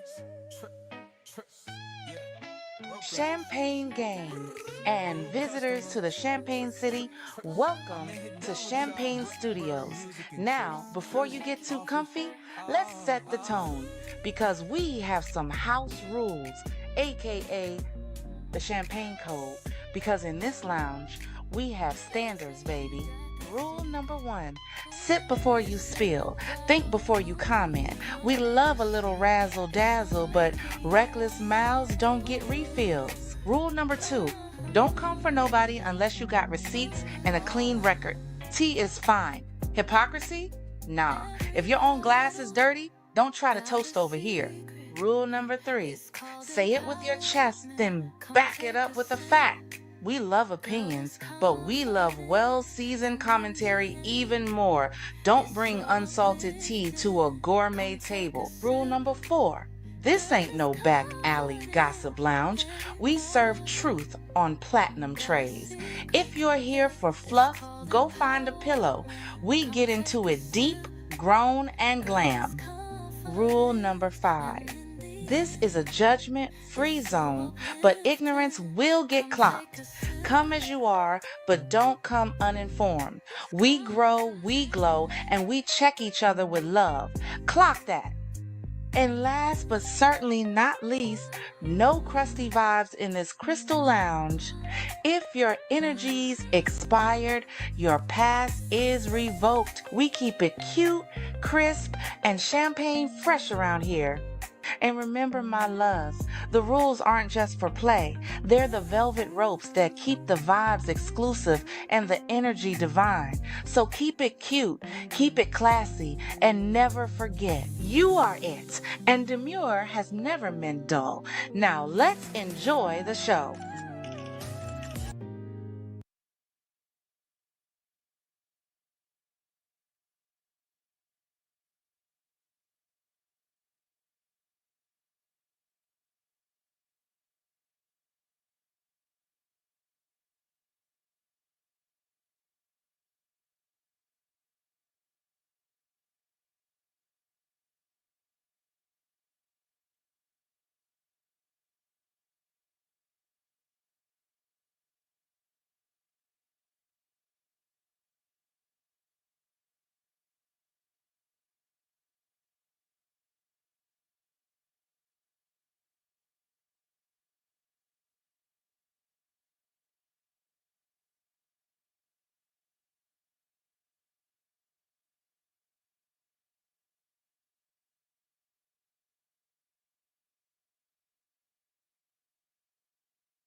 Oh wow, y'all. I'm just talking and y'all can't even hear nothing. Dog nabbit. Listen, let me repeat what I said. I just want y'all to remember that there is a code in the Champagne City. Anybody who wants to come up and be on the panel, feel free. You don't have to be a subscriber. You don't have to be a member. Only thing that I ask when you come up is be respectful. Everyone keep your cameras off. We're not going to have the cameras on. But I do want you to come up. Let's have a conversation. You don't have to agree with me. It's okay for you to feel however you choose to feel. If you want to support Chrisean, that is on you. It is not up to me to change how you feel about how you feel. But if you want to have a conversation about it, we can. Just be respectful. Get it? Got it. Good. Welcome to the stage, Zach. What up? How you feeling on today? I'm good. I'm good. Tired, but I'm good. Okay. And how do you feel about this whole Chrisean Blueface thing? People cosplaying as Christians. Well, you know, Christianity right now is, and I think with that there's an agenda. You know, uh, there's an underlay for the overplay going on. You know, it seems they're trying to make it seem like being a Christian is what they call it in. It's something that they call it, but it's what's popular now. You know, but it's really to dilute and to make it to distort it. Okay, well, she can if she can if you know, who's to say that she's not a Christian? She's saying what they say. You know, she's quoting what they quote, and she's making the songs and all this stuff. You know, just like who got the best gospel rap album, Glorilla or somebody? Right. You know what I mean? So it's really, to me, it's really an attack on Christianity and making it and trying to dumb it down and trying to take the exclusivity out of it. Okay. You know, so put somebody like Chrisean, who may have generally at one point, you know, kind of like with R. Kelly. R. Kelly, when he first had that first you know, peeing incident. If I can say that, I'm sorry, I ain't trying to get you locked up, you know. You fine. You know what I mean? But when he had that first episode, after that, when he was going to court, you know, it was just that sliver of time the guy was trying to reach him. That's when he denied. He said he started his own label, a Christian label, came over Trinity 5-7, and Kirk Franklin was like his mentor. And for a while, you know, he put out, you know, the gospel. So for a while, he was right there for a minute. But then, next thing you know, you remind me of my Jeep, and he went back. So at any given time, I believe everybody's going to have that sliver of wonder where God is going to get their attention. You know, so some stay, some don't. But like with Chrisean, she may have had for whatever happened, she may have had that sliver of time. But now it's like so many people, like, and another thing, kind of like with Mace and when these celebrities, when they first, you know, God is reaching them, people put them up front too fast. They give them a platform too fast. They ain't they ain't been discipled. They ain't really went through they ain't had a time to come off of that pedestal that they was on, the pedestal in the world. So people stunt their growth. And so now they come out, they become mongoloids. So you think a lot of this problem is the church? Huh? So you think a lot of this problem is the church? I wouldn't The say reason church why as people don't understand the difference between a person who has a relationship and a person who's cosplaying. um I wouldn't all the time put it on the church as a whole, but I would say, of course, some individuals that was in close proximity of that person, but this cosplaying, now that's on a whole nother level. That ain't got nothing to do with the church. That's just, people. I think most of that is people who have maybe got hurt by the church, and now this is their way of, getting back at the church. Okay, who you say, whatever reason that they got hurt by it, because they got shunned for whatever reason. Okay, who are you to tell me I'm not now? So I think that's on a whole nother level. So This in this cosplaying. incident right here, right? Who's where you have a okay. Chrisean rock. Yeah. So you have Chrisean, and she's going around professing to be a child of God. She's professing to be a woman of God. She's professing to be a prophet, a leader, shepherd of the people, Yeah. sent, chosen to lead the people out of the wilderness, a modern day Moses. Yeah. Yet, everything that she does speaks the opposite. Antithesis, yeah. Yeah, But you have a lot of churches. Matter of fact, she has a church that she goes to consistently who stands behind her. Yeah. Yeah, No now that's the correction. problem. That's a big problem. That's a problem. So now I would, yeah. So yeah. do you think the reason why the world does not know what godliness looks like is because the church ceased to show it?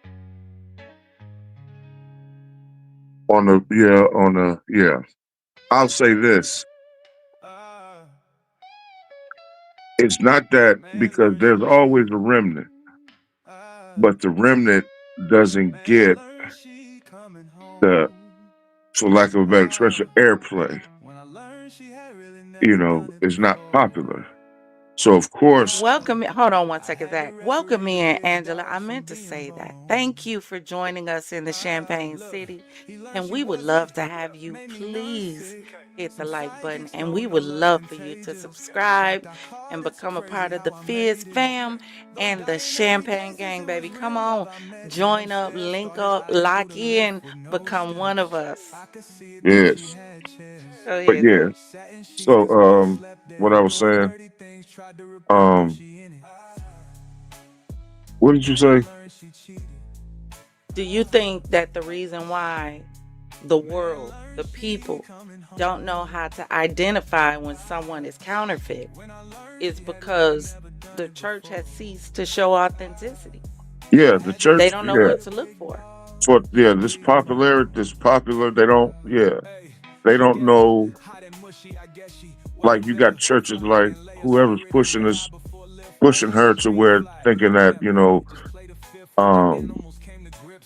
as long as you profess it, who's to say, whatever, however they backing her, whatever. But yeah, at on the whole, yep, those that's calling themselves the church or proclaiming to be the church, yeah, it's a big problem. It's a big, And that's my concern, because especially if now. this is what you're professing that you are and that you are a part of, and if you are the church, which means she constantly says she has a pastor, right? Yeah. The shepherd's responsibility is to lead the sheep away from harm and danger. But you which know what means happened? every now and then the shepherd has to give correction. He does. But you know what? I think, okay, didn't she some months ago or about a year or so ago, like, I remember when she first started, I was seeing something with her when she started going to church, and she was,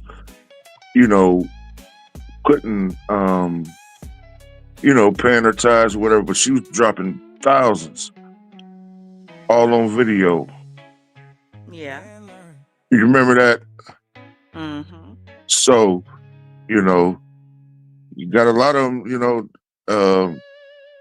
hey, we ain't gonna say nothing too much, you know, we don't want that money to dry up either.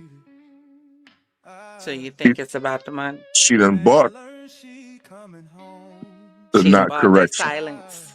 Yeah, that happens too. So then somehow we need to step back and say, hey, we need to have a conversation with the church then. Because if somebody is able to easily cosplay as you and lead people astray and make them think they are you, maybe it's a problem with your image and how you're showing up to the world that they don't know how to tell a real from a Yeah. fake. So, yeah, those that, but it has to be because the church as a whole can't take a hit for the many that are, you know, co-signing, you know, not just her mess, but a lot of this other stuff. So it's time to start calling these, like, I would start with that particular, whoever's her pastor in that particular congregation, I will start with them. Then we'll figure out, we'll figure out what they're about. Okay, y'all going about, and then go from there. I don't think it's the church as a whole. You know what I mean? Because even though it's like the whole church, the church as a whole is taking a hit because of her, but it's not everybody. Everybody don't condone that mess, and there are people like that will confront her, but they're not in the spotlight. And with the way it is now, like somebody like you would chastise her. I mean, not chastise her, but you know what I mean, you would confront her and correct her, but let you make a comment, send her a message or whatever. They ain't gonna let that get through. You're gonna have to do like some of these people that you know, find out where she gonna be at and just, you know, go up there before you get bum rushed. You know what I mean? So Here's my thing, right? So when I say the church, I'm not saying that the church as a whole, but we will have to admit within ourselves, for those of us who know anything about the church and has been there any amount of time, that we have an image issue. We do. The church needs an image consultant. I know. Because right now, people think everybody can walk around and say that they are a member of the church. You are a child of God. Right. And it's a cold piece. You can live any kind of way and still be a Christian. Yeah. And that just gave me this thought too. That's a cold piece right there because so many people are co-signing this and she's doing this and she's in the public eye.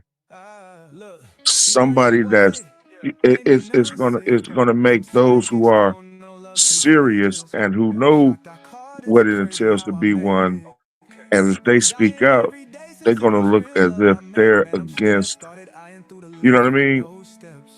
They're gonna have to be shut up. Right. So it's like the majority rules. You know? Right. It's an attack. That's an attack. The enemy's slick with that. He's slick what he's doing. You know, but like you just said though, the church has to wake up. Even the remnant. We got to try to start sounding that we got to get more vocal. And more vocal, I don't even think it's so much as being not by vocal, like not vocal with words, but being vocal with standing up. I think it has to be more action. That's what I'm talking about. The problem that we have, like in That's what I today mean. and age world, for me, is we have so many people talking, but your actions don't line up with what you're saying. That's the what I mean. problem I have with Chrisean. Yeah. And that's what a lot of people miss, when I talk about the stuff that she does, being deceptive means your actions don't line up with Don't your line up. words. Yeah. It don't mean you're a devil. It doesn't mean you're a demon. It means right now you're being very deceptive. Yeah. That's it. We It's need. like they Yeah. used to say when they used to see kids walk around with the fake Nikes on or fake Jordans on. What Ooh, was they the word call it they out used to quick. call it? False Huh? flagging. False Ain't that flag. what they Yeah. used to say about the kids? Yeah. It's the same way now. Yeah. If your actions do not, if a person tells you, I love you, what are you looking for from them? You're looking for love, You looking for love. affection. You're looking for, you ain't looking for a slap in the face. You looking for action, right? Yeah. You ought to be doing something to show Yeah. me that you love me, Yeah. because love is an action word. Yeah. Sit is an action word. Go is an action word. It requires movement. There's no way you can be in a relationship with somebody and that person is consistently looking at you telling you, but I love you, but I love you, but I love you. And you telling them, but I'm struggling, but I'm going through, but this is what I'm dealing with mentally. This is how I feel. And the person is letting it go through one ear and out the other. And you going to continue to look at them and be like, yeah, that person love me. Right. You can't tell somebody that you love that what they're doing is hurting you. And they consistently do it over and over and over and over and over again. Yeah. And that person can convince you that they love you. Yeah. And if they can, it's not something wrong with them. It's something wrong with you. Uh-huh. Because it's something wrong with the way you process love. It's gotta be the same way when it comes to God, when it comes to Christianity, and when it comes to the church. Thank you, Nisi. It was also called perpetrating. Perpetrating the fraud. Angela But that- says, these so-called leaders will answer. I just sit back and shaking my head. You are absolutely right. They definitely gonna answer to God. Oh, yes, they are. Every single one of them that uses the name of God to try to lead the people astray, or uses the name of God to try to push their own agenda. Oh, yes, baby. You gonna answer to God.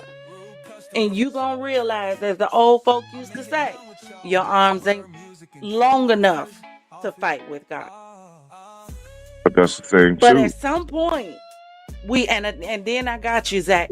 At some point, we got to step back and pay attention to how we are showing up and what we are giving off to the people that the people are looking at, and the people are looking at and saying, this is God. And this is godly. And God says this is okay. And you know doggone well it's not.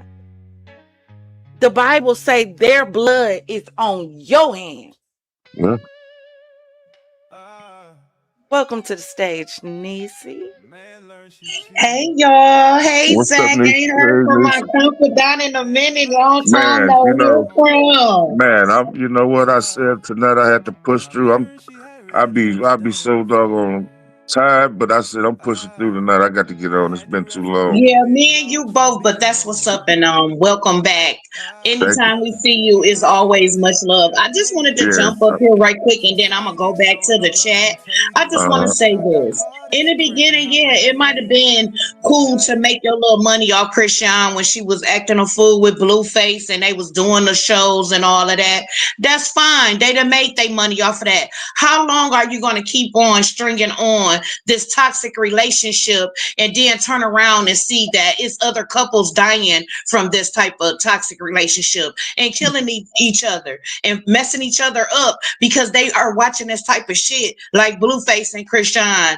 They they really feel like this is what a relationship supposed to be like. This is what I'm seeing, because there is a lot of toxic couples who either are doing domestic violence amongst each other or who have unalived each other because this is what they're watching on TV. The same way they getting addicted to baddies, the same way they are getting addicted to these toxic relationships on Love and Hip Hop and et cetera, when it's dealing with this reality TV. I just want to know, how long are we as a people going to agree that our people should be acting like this and treating their children some type of way, because we're losing a lot of children also amongst our people. So how long are you guys are going to promote all of this abuse and neglect and violence amongst our people? How long is everybody going to agree with this drama to the point where it's so toxic that we're losing our people to this?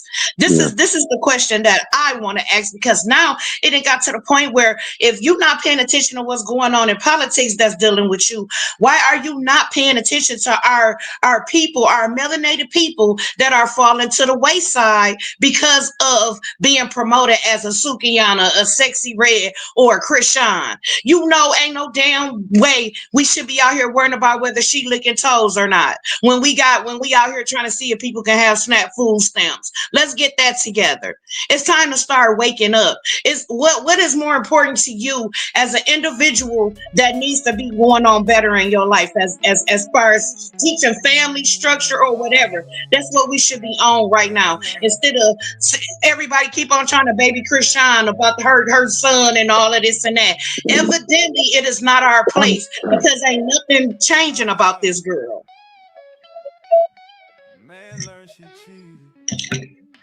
Thank you, Nisi. Anything, Zach?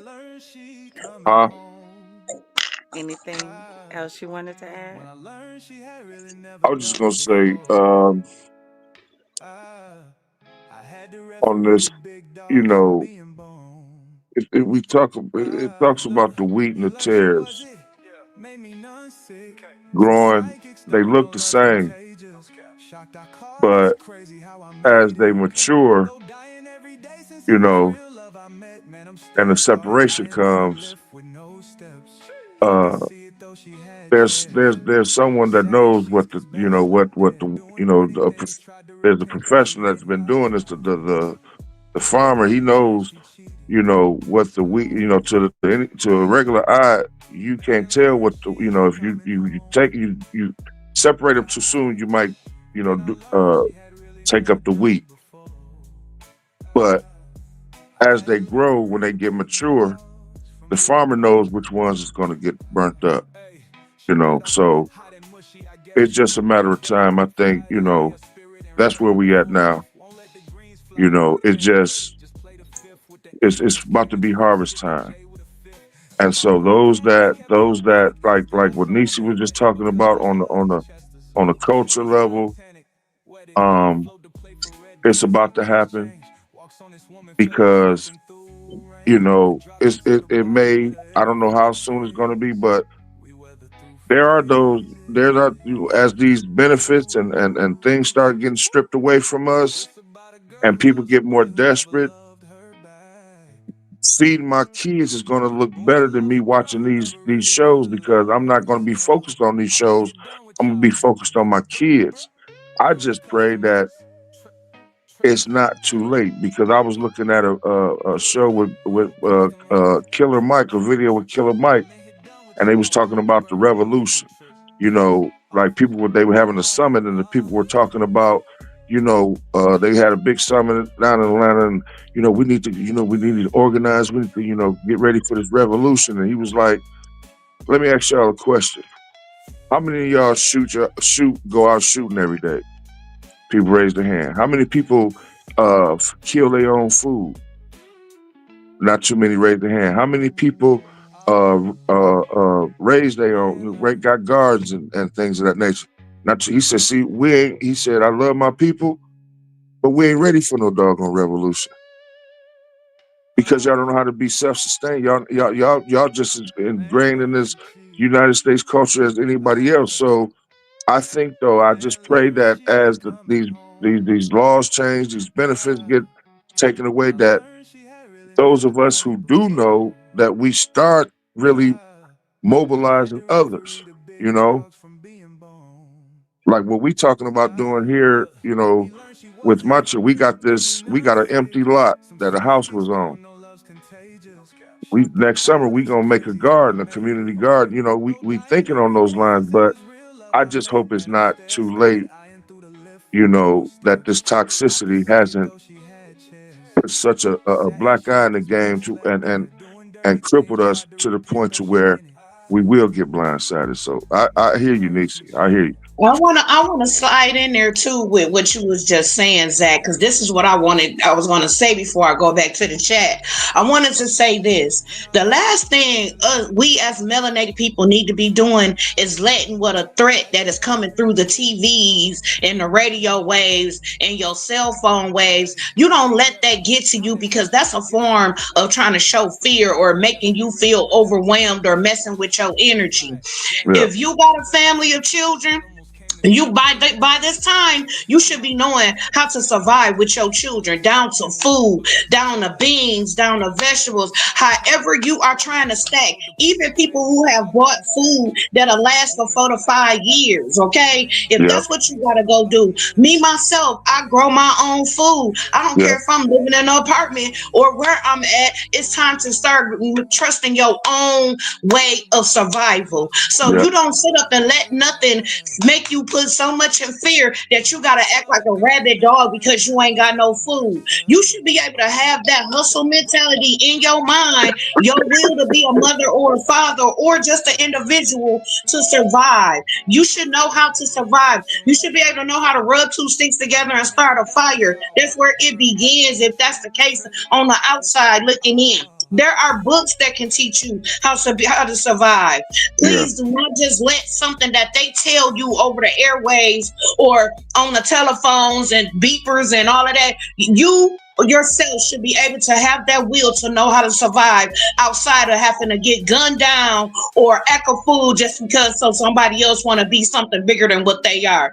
Pay attention, stay woke. This is the best time to start doing that. That's what I wanted to put on out there on the floor. Y'all listen, look, y'all in the chat, y'all have to excuse my mods because they get so passionate. They gonna talk about how to save the people in the world no matter what is on the screen, is what I want y'all to know. They don't care if the show is about Chrisean, if it's about Trump, if it's about the mailbox on the corner, if it's about the next door neighbor. Baby, they are passionate about making sure y'all is okay. So I don't want nobody coming in like, but I thought we talking about Blueface and Chrisean. We are. But It it's gonna is, fit in because there this is about somehow. the survival of them too. To this day, it's all about surviving P. Diddy, allegedly, surviving Chrisean and Blueface, surviving all of this rhetoric that's going on that is not important for what's really going on in this world. Sometimes think people will try to divert you from what's really going on with drama and toxicity. Then you be left with what? With what? So yes, we're still on that level about Chrisean, but see, it can, while you still worrying about Chrisean, what you gonna eat next week if Snap don't come on? That's all I'm saying. And it's not even so much about Chrisean. I think a lot of times what people need to do is take your eyes off the fact that it's about Chrisean and Blueface. This is bigger than that. This is about a generation of people who have a distorted understanding of who God is. And what God you call yourself following if you following the God of Chrisean.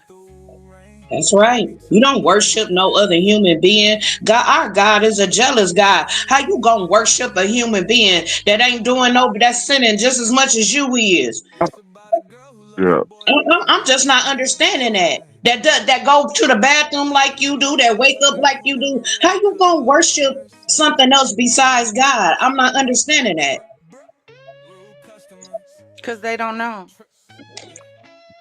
Which goes back to where we started at the first. I think a lot of this, the church gotta accept some responsibility and accountability for. Of course. Because there's no reason on God's green earth why there should still be people who are walking around who cannot tell the difference between what is of God and what is not, and will argue you down that this is God and Chrisean is godly, even though they haven't opened the Bible themselves to find out what godly looks like. That's the problem right there. Exactly. That's the problem right You gonna there. argue with me, even if I come tell you, baby, I've been in church since I was a little girl, since I was able to. I've been in church. I've been a minister since I was 12 years old. There's nothing you can tell me about church I don't already know. Nothing. I walked away from it because I got tired of the pretense. And I got tired of it being more like a corporation than the corporations were a corporation. When God ceased to be a part of it, I ceased to want it to be a part of it. So I can recognize when something is not it. Because I actually have a relationship. I actually know God. I actually pray. I actually spend time with him. Not only do I talk to him, but I allow him to talk back to me. There's a difference. And before he tells me to go give an instruction to anybody else about their life, he's going to tell me to take a look at my own first. That's God. That's right. And we can also get them to you like this. Even let's say you don't believe in God. Let's say you start speaking so much negativity and watching so much negativity like reality shows and put it in the atmosphere. What you put out in the atmosphere, you will receive back. You just can't be negative all the time and then think something good gonna come about. And two wrongs don't make no right. It goes and it keep on going in a domino effect. There's no way in the world that you should not be able to see now that following these celebrities ain't gonna get you nowhere. You can't serve two masters. You can't. I remember from how we were growing up, it's either you singing in a church with the choir or you is in this industry singing and look at what ends up happening. That's all I'm saying. You ain't gotta always just listen to what we saying. Whatever we tell you, you can go and look it up and see it for yourself. It's a time and a place for everything. And right now is not the time to be trying to see whether Chrisean gonna finally take care of her baby and stop licking niggas' toes. That's not our place right now to make decisions for her. What people forget is, all right, you know how, secret agents and all that type of stuff, how they infiltrate, different organizations and different whatever movements or whatever. They prep these people, they give them scripts, they give them facial expressions, they give them mannerisms, they give them vocabulary, they give them everything that they need to play this role to tear down this organization. Like what they did with the Panthers, they did with, throughout history. So we already know there's a master puppet who's going to come in and try to infiltrate it. He's going to use actors. He's going to use, set these roles up for people to, to bring in this light, to tear down this entity. And that's what's happening. But you know what? And this is just my thought process. Yeah. I think that honestly worked when we were younger and we were dealing with an industry that was coming up and we was hearing about stuff with people in the industry. Now we're not even really dealing with an industry no more. Like Hollywood is barely no more. People ain't going to the movies like that. People watching YouTube. People watching TikTok. People watching Instagram. So you're not dealing with an industry with a puppet master. What you're dealing with is a bunch of immature individuals with no emotional EQ, no coping skills, no ability to be a mentor or a leader because they've never been led or guided anywhere. And you're launching them to the top and putting them over people. And then you're telling the people just follow them. I don't think there's a system. Empress. That's right. There is a It's an system. agenda. It's always an agenda. It's an agenda and it's a system, but it's bigger than what I was using that as an example of. We talk about the Bible. It says the God of this world has blinded the minds of them that don't believe. God gave Satan Oh, you talking power about over. biblical? Yeah, there's a Yeah, biblical. I thought you were but I'm talking about a saying, natural system. but Yeah, it works. It that's what I works. thought. It works.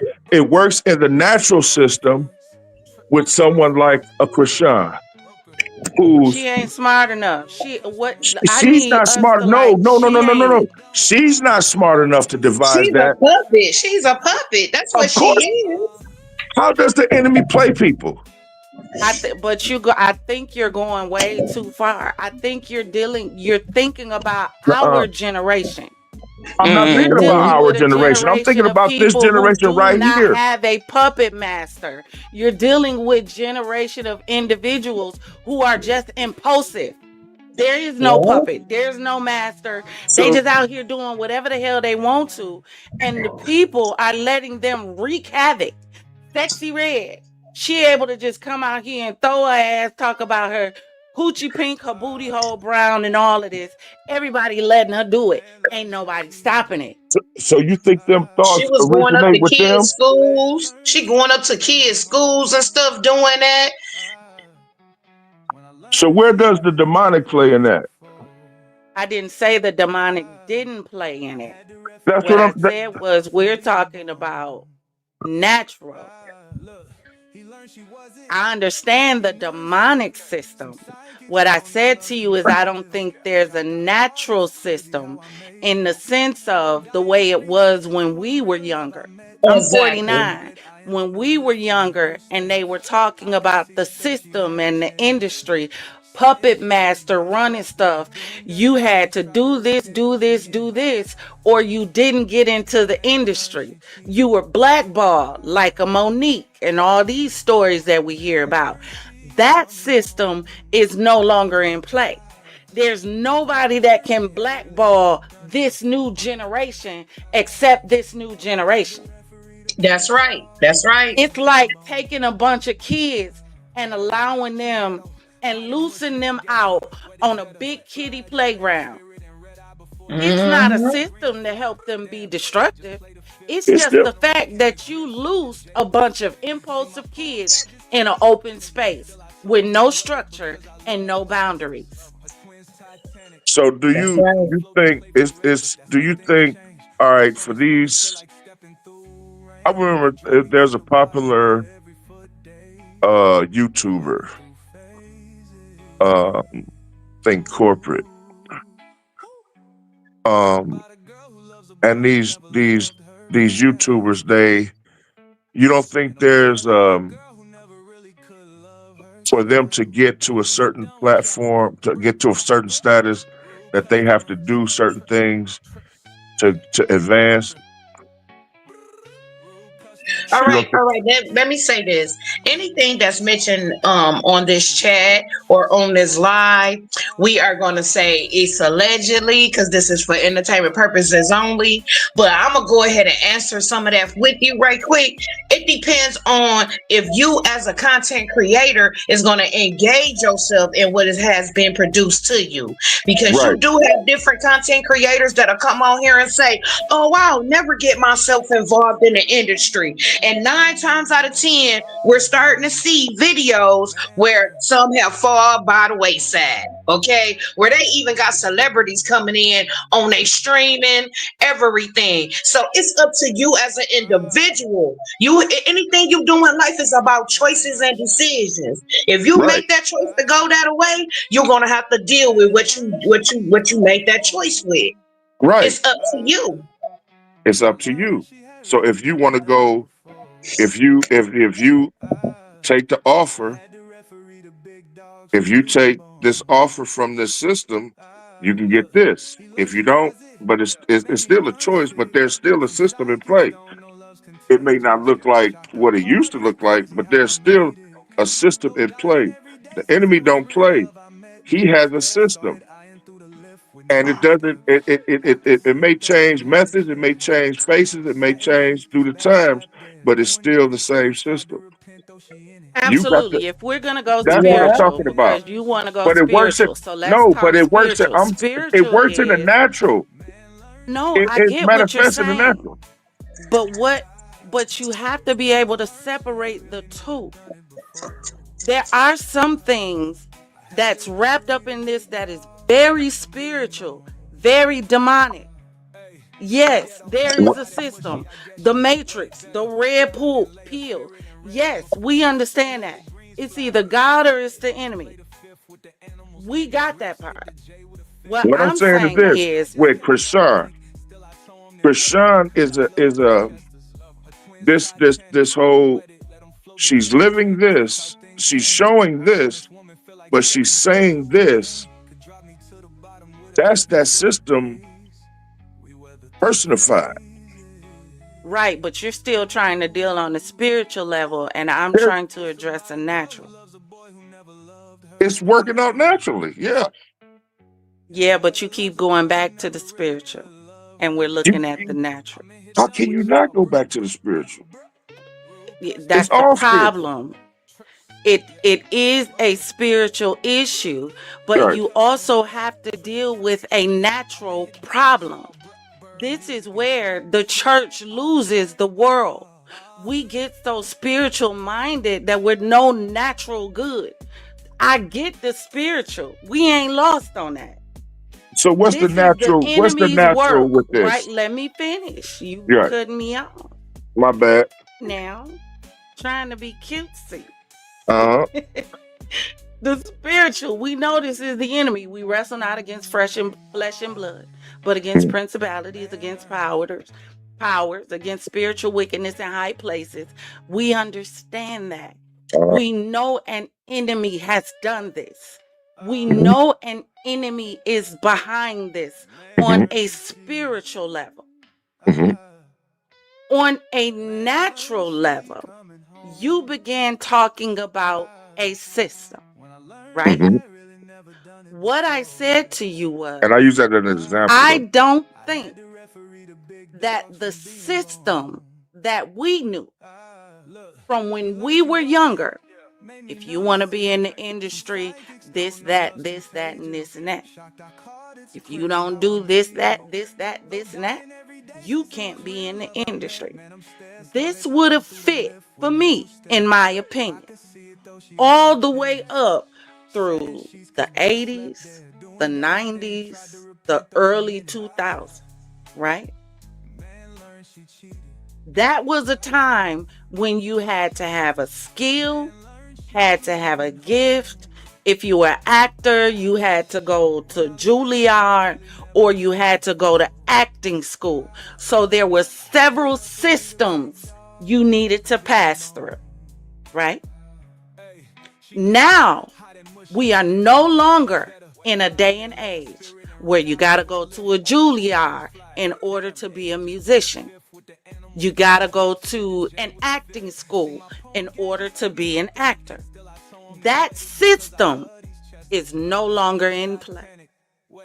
Right now, what we are looking at with this generation is an individual where the system says, I don't have to put out structure. I don't have to put out boundary.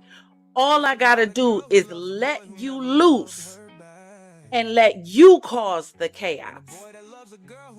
That is a different system. Even though we understand that that system operates under the umbrella of the enemy, on the natural level, that's still a different system. It's the system that says, I don't have to block you from the industry. I don't have to gatekeep the industry.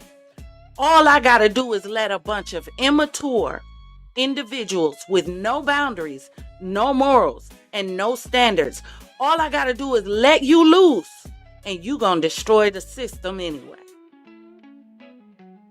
And that within itself is a system.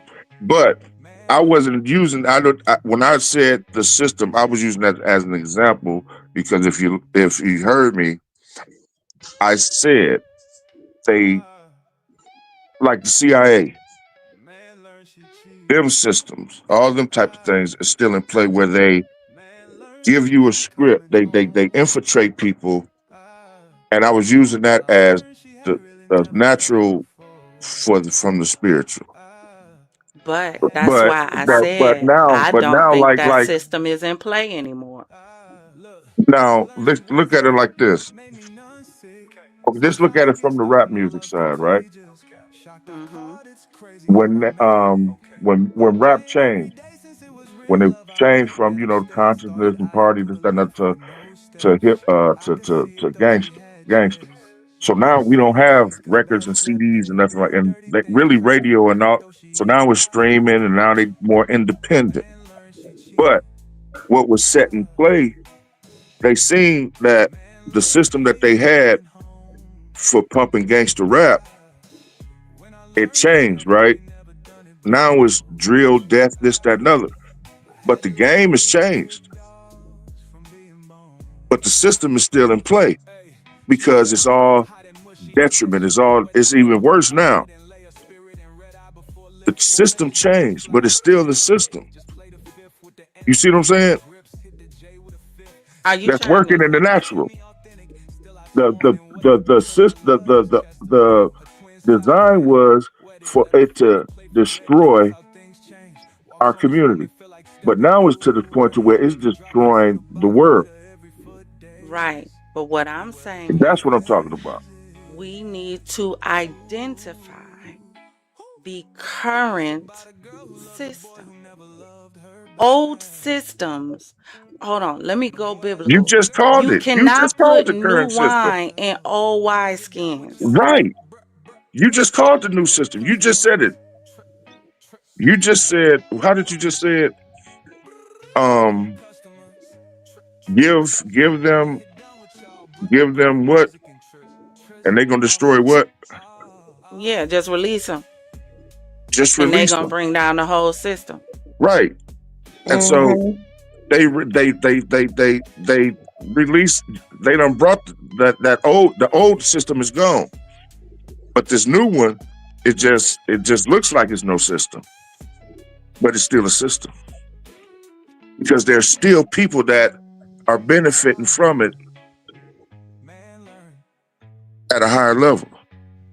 Every time it's a new president, every time it's a new anything dealing with president ain't nobody. Politics, it's always somebody benefiting. It's always somebody benefiting. We get that. My only thing that I'm stressing is what's really going on right now, because why everybody is like watching and worrying about what Chrisean and Blueface is doing. Is anybody paying attention to these monkeys that were released amongst these black people in Mississippi? Is anybody paying attention? Talk about the monkeys right now.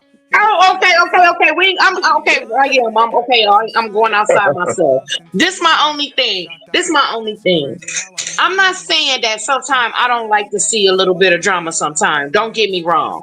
But to see the same people over and over again going through the same stuff and people are paying for it and giving it views and likes, I don't agree with that part. I just don't agree with that. And that's absolutely factual, which is why I don't cover them all the time. However, more important to me than just Blueface and Chrisean is the generation of individuals who are watching them. That's why I keep going back to what they are showing. I could care less about what Chrisean and Blueface decide to do. My problem is when it comes to Chrisean is you have a whole world of people who are looking for an answer. They're looking for the truth. They're looking for the one true living God. And you are consistently leading them away with your behavior. Exactly. That's my problem when it comes to Chrisean. That's why I come on here and talk about Chrisean, because what you not gonna do is you not gonna play with my God. No, not when I know there's a bunch of people looking for the truth. Just like you said, just like Zach said, all these people hungry trying to figure out how they gonna feed their family, and you out here playing with God. The very person they need, and they ain't gonna be able to get to them because you out here playing. That's that demonic system that you were talking about, Zach. So Yeah. I completely understand the new system that's out there. You're right. I keep saying it's still a system. It's just a different system. Yeah. And the system says, No. I don't have to give you guidelines. I don't have to give you instructions. I don't have to gatekeep. I don't have to make decisions of who get in the industry and who get out the industry. Yeah. All I have to do is Let you loose. open the door Let you and loose. make what's behind the door look appealing enough, and the people gonna run behind the door. No boundaries, no morals, Oh, no like that cloud. standards, Like that nothing to cloud. block you, nothing to keep you from going too far, nothing to help you say no. Let me give you an example. When I first moved out on my own, my mama was a Christian, so I grew up in a Christian home. All I knew majority of my life till I hit about 18 years old. I moved out at 19. I had my first date at 18. And my mama made me and my best friend double date on my first date at 18. Uh-huh. She was Christian. So Long jean when skirt. I moved out on my own, because it was the first time I was without boundaries. I was like a kitty in a candy store. But talking about club, baby, I tried to go to every club I could go to. Because all I knew was work, church, home. Home, church, work. Church, home, work. Every day of the week. So all I knew, we was coaching. So y'all know about being at church every day of the week. So when I got on my own and there was no boundaries, I'm trying to pick from every tree I can. No boundaries. Gee. So guess what? I destroyed a lot of stuff. I messed up a lot of stuff. I made a lot of bad, poor, horrible decisions. Some stuff I'm probably gonna have to take to my grave. Because all of a sudden, you took an individual who had never experienced any of the world and you launched her out there with no boundaries. I'm in my own house. I'm no longer protected by my mama and her rules. Yeah. It's the same thing with this generation. That's the system. What's the quickest way for a house to get destroyed? That's the question I wanted to ask. That's the Put question a I whole wanted bunch to of kids ask. in the house and let them kids run amok with no boundaries, no guidance, no adults. You ain't even got to see it. Look at the mama who left her kids, left them 3 kids in that house by themselves for 3 years. We saw how the house looked. The system was destroyed because she left 3 children she had never learned how to cook, children she had never learned how to clean. Listen to me talking about learn. Children she had never taught how to clean. Children she had never taught how to clean themselves, clip your toenails, do your hair, cook, take out the garbage, clean a house, iron clothes, wash clothes, put clothes up, because they were 7, 8, and 10 when you left them in a house to figure it out on their own. That's the system. They take these children and just release them. No financial counseling, no instruction, no moral code, no personal, no public, what's the person who take care of how you look to the people? Dang it, I can't think of the phrase for it. The people that take care of how you look to the people. Yeah, it's called a public. Your PR team. Your PR there you go. Public relations. Thank you. Your PR team. You don't have that. And they young. They too young to know this is what I need to establish. Then you take them. You throw all this money in their hands. What you think they gonna do with it? The Exactly. same thing that a child would do if you gave them money in Walmart. They ain't going to the clothes section. They going to the toy section, to the game section. So you done handed all these Instagrammers, TikTokers, these young children, all of this money with no guidance and just release them. And you're wondering why there's so much damage, devastation, and destruction. That's the new system. Yeah, pretty much. So the new system is that clown that's in that sewer. Yeah. Just let them run them up. That's it. That's it. Just let them run them up. Why I gotta do anything when I can let you destroy yourself? Mm-hmm. If I take a box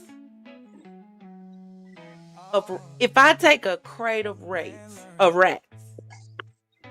and when you have your door open, I let that crate go in your house. I ain't gotta run you out your house. The rat's gonna do it. If I want to bring down your community, now let's talk the black thing, right? Because we like that.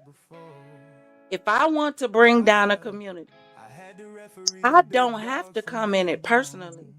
All I got to do is release a bunch of immature individuals with no moral code who definitely don't care about themselves, so they're absolutely not going to care about you. Mm-hmm. They going to destroy the community themselves. Yeah. But like Angela said, and let me find it, she said, it's a distraction. Keep our eyes open. Stay woke. Stay woke. Yeah. Stay woke. That's for it. sure. That's for sure. That's the best thing to do is watch and pay attention to your surroundings. Yep. Sometimes I gotta say this sometimes, because sometimes maybe you have to back up what a lot of people depend upon. Like Kendrick said, turn the TV off. Yeah. Turn it and off. Definitely turn it off for your kids. What? Or you gonna have something that's outside of your home ruling what's going on inside your home where you pay bills at. You letting something else control you. It's unbelievable how, people are not paying attention that we don't even have the missing kids shows no more. We don't even have the kids on the milk cart no more. So we as a community need to keep up with our children and not be harming our children. Because when we were growing up, I never seen this much of fatality of our melanated children by their own parents. We never saw that too much growing up. And if a woman did do it, you was the talk of the neighborhood. And if they caught you doing it, they gonna beat you up before the police get there. If you was a predator, if you was anybody that was harming children, you was stopped before the police could even get a hold of you. You were stopped by the people in the community who took care of the community and the children. I just don't understand how some people just feel like it's okay to hurt children. It's beyond me. They didn't want them. It's easy to hurt something you don't want. You don't we'll give feel them to people who do want them. It's people who can't even have children. It's a lot of them. They don't drop them off at a fire station or a hospital if you don't want them. It'll keep you from going to prison, so you just gonna hurt this baby, unalive this baby because you don't want it, or you want a man over it, or anything. So the baby got to be unalived, and then you locked up. Let's make this make sense. This is happening over and over again. Come on now, people. We don't understand that this is not what's supposed to be up. And you constantly seeing people hurting children every day. What is wrong with y'all? I don't get that. It's hard for you to get it because you're a mother. and you love children and you would never do it. So a lot of times it's really hard. But you have a whole group of people who never wanted to have children but didn't want to have an abortion, or was told they couldn't have an abortion, or decided to have children for financial gain because they come with a check, or decided to have children, in my opinion. Now, this is the difference, y'all, between fact and opinion. Now, I'm finna give you my opinion.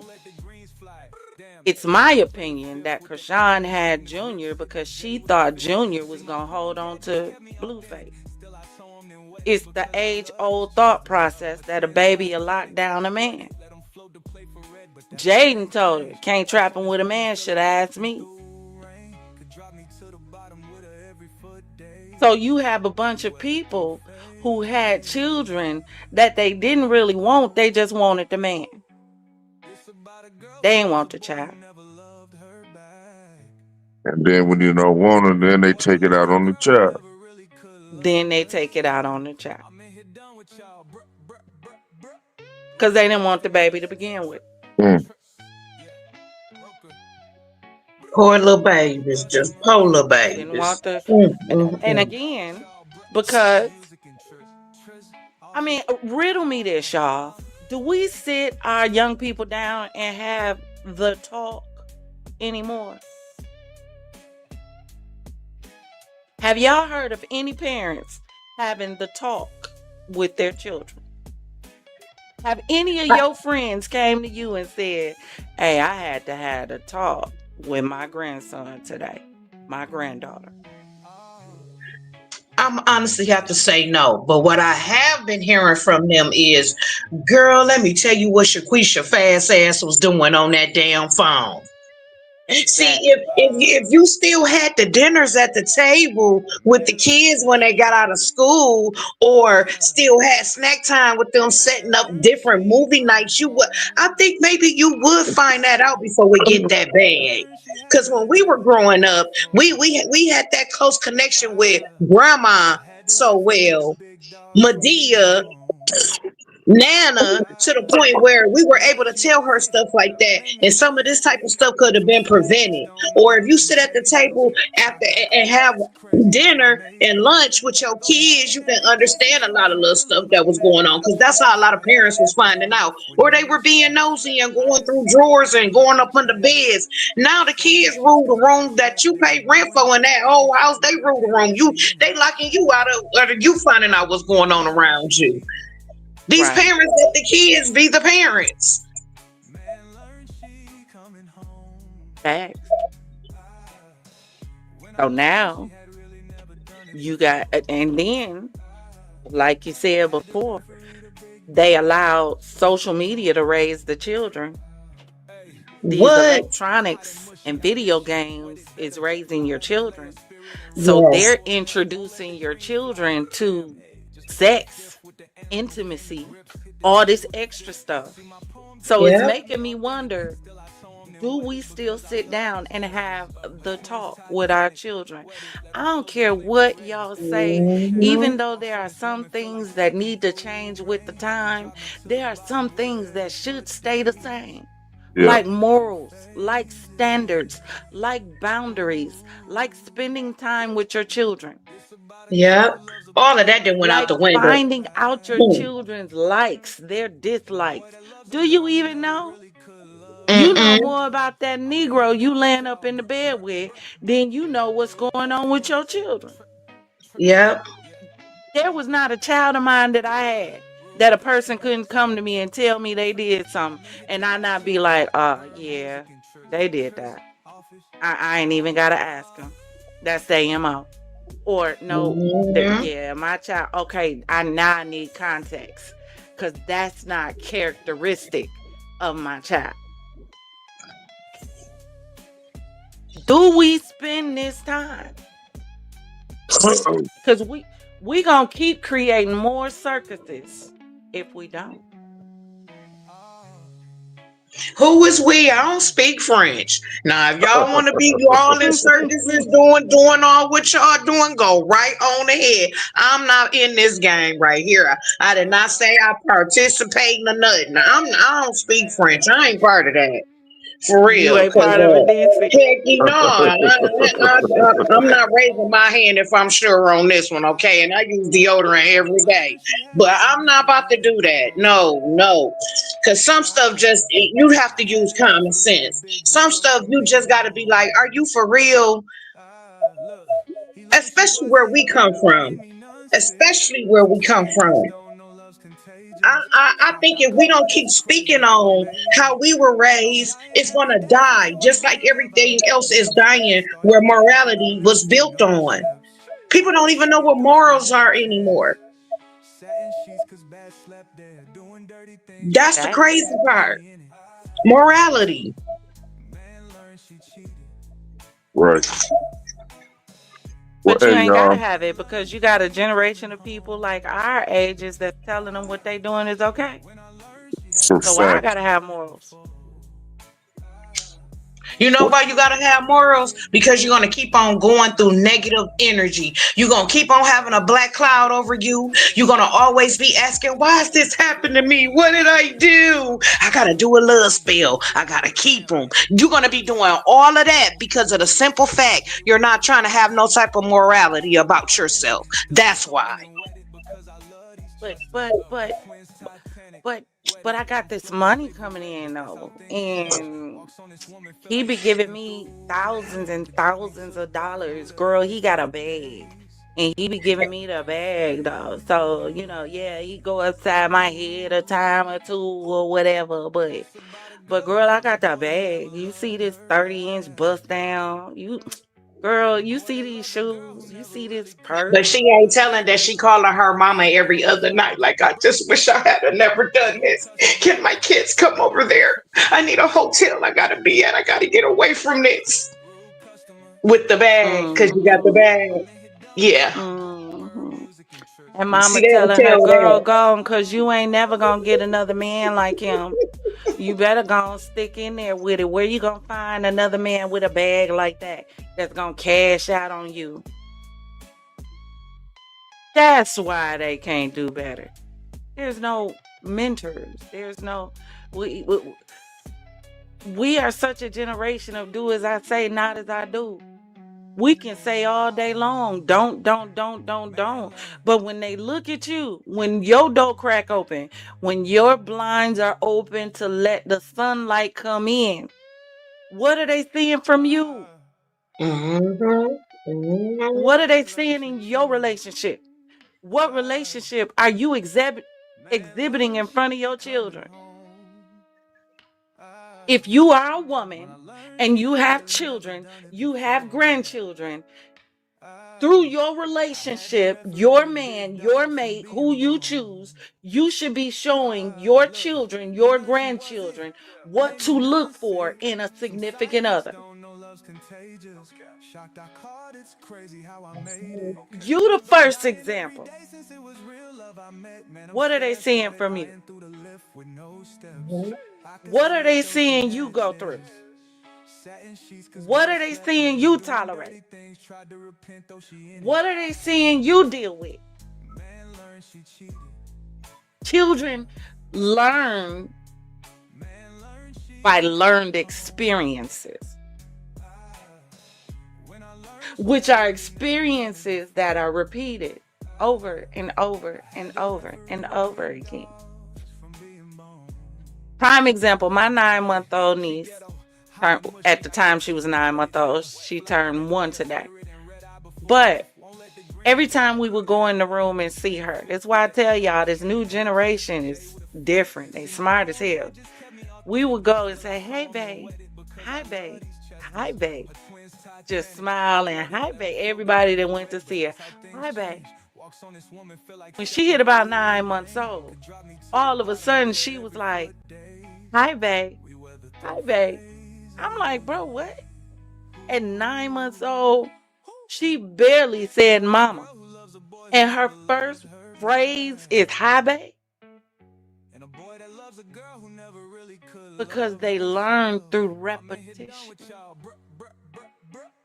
What happens if the repetition that you are repeatedly exposing them to is you being abused, is you being cussed out, you being talked down to, or you being a hoe, them seeing man after man after man after man come in and out your house and your bedroom? See, a man didn't meet my kids if it wasn't serious. Nah, I wasn't doing that. Because I wasn't going to introduce somebody to my kids and then they gone next week.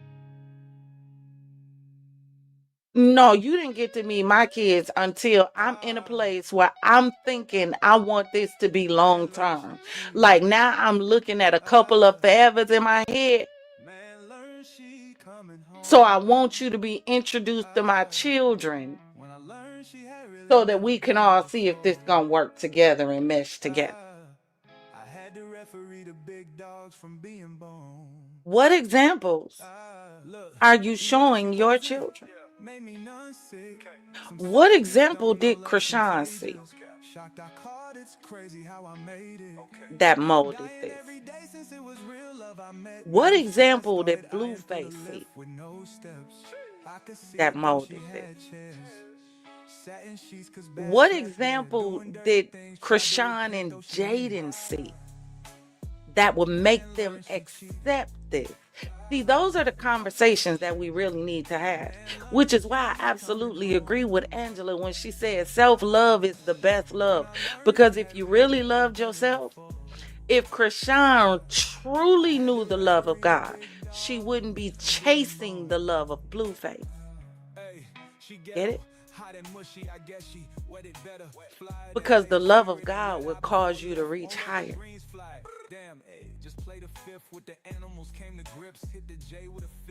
A man is supposed to lead and cleave. Lead and cleave. If you do not see him leaving, he's never going to cleave, which means he's never going to measure up to the word of God. Get it? Which means you can't be his rib. Because I can't cleave until you first leave.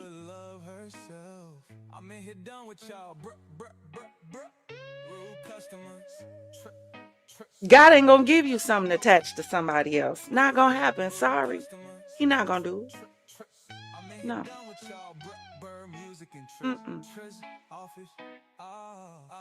The Bible says a man is supposed to love his wife as Christ loved the church and gave himself up for her. What has he been willing to give up for you that's got you acting a fool over him? This is why the Bible says the heart is deceitfully wicked above all things. Who can know it? Because when you allow yourself to be led by your heart's job is not to think. That is the job of your mind. But when you walking around being led by your heart, what you are literally doing is taking the job of your mind and giving it to the heart. Your heart's job is to love. So now what's going on is you running around here loving a bunch of twisted stuff because you done gave the heart a job it was not equipped to handle. Because it wasn't his job. The heart job is not to think, it's to feel, it's to love. And by the time you now trying to get your mind on board, now you conflicted because your mind is telling you it's at this moment we knew you messed up. But your heart is saying, but I'm in love. He feels so good. And it's his touch. It's his touch. It's his touch. I've never had a man make me feel that way with a simple touch. Oh, it's the touch.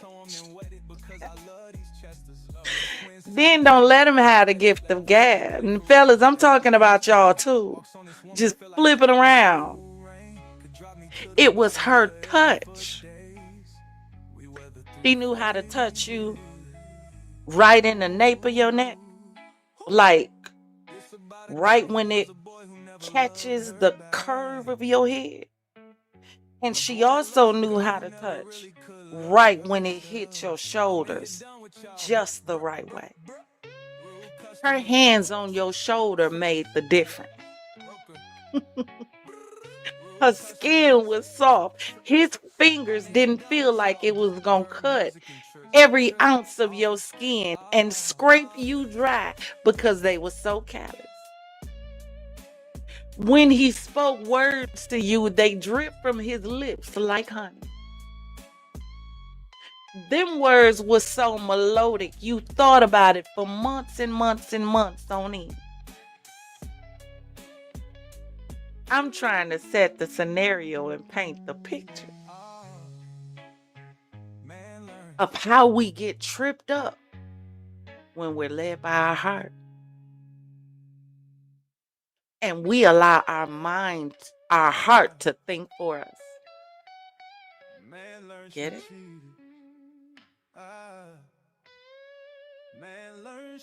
Y'all drop in the comments and let me know what y'all think. At the end of the day, I feel like the church needs to come to the forefront on this one because something has to be said for the fact that you got so many people running around here perpetrating as God, false flagging as God, and the world can't tell the difference. That's the problem from within, not without. Do you not know there used to be a time when I was young when you could tell when someone was in the church? There was a look. There was an aura. There was a way they dressed. There was a way they spoke that let you know that woman go to church. That man go to church. They different. Not now.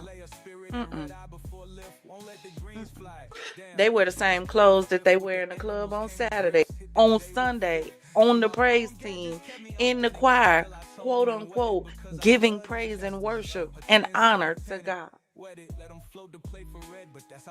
Tight, see-through, see your panty line, skirt so short you better not bend over, shirt unbuttoned, see all your cleavage. And I said cleavage. But you're worshiping God, right? Because you've had people who don't know God who told you it's okay. It's okay. You can wear your hot pants to the church. The Bible says, come as you are. And somehow, y'all thought that meant that you can come with whatever you have on. When you know you have better to wear. There it is. There's the difference. It's one thing to have it and not wear it. It's another thing to not have it and come with all you have. There's a difference.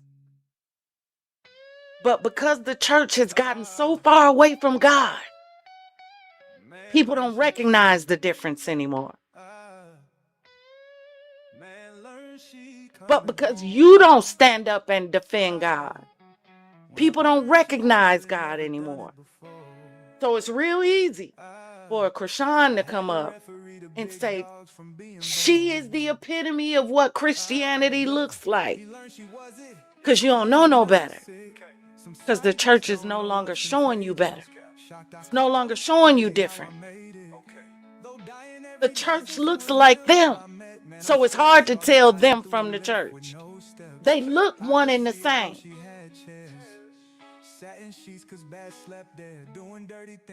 So you almost can't blame Chrisean for being deceptive. She gonna have to answer to God. We almost gotta pull it back and have a conversation with the church and find out, why is it that you've pulled so far away from God that you no longer look like her bride, so much so that anybody is able to cosplay as you, and nobody seems to know the difference? How would you feel if someone was able to dress up as you, go up to your significant other, your girlfriend, your boyfriend, your husband, wife, whatever the case may be, and your significant other couldn't tell the difference? How would you feel? Let's take this away from Chrisean and Blueface for a second before we end the live. If you had a significant other and someone was able to take a picture of you,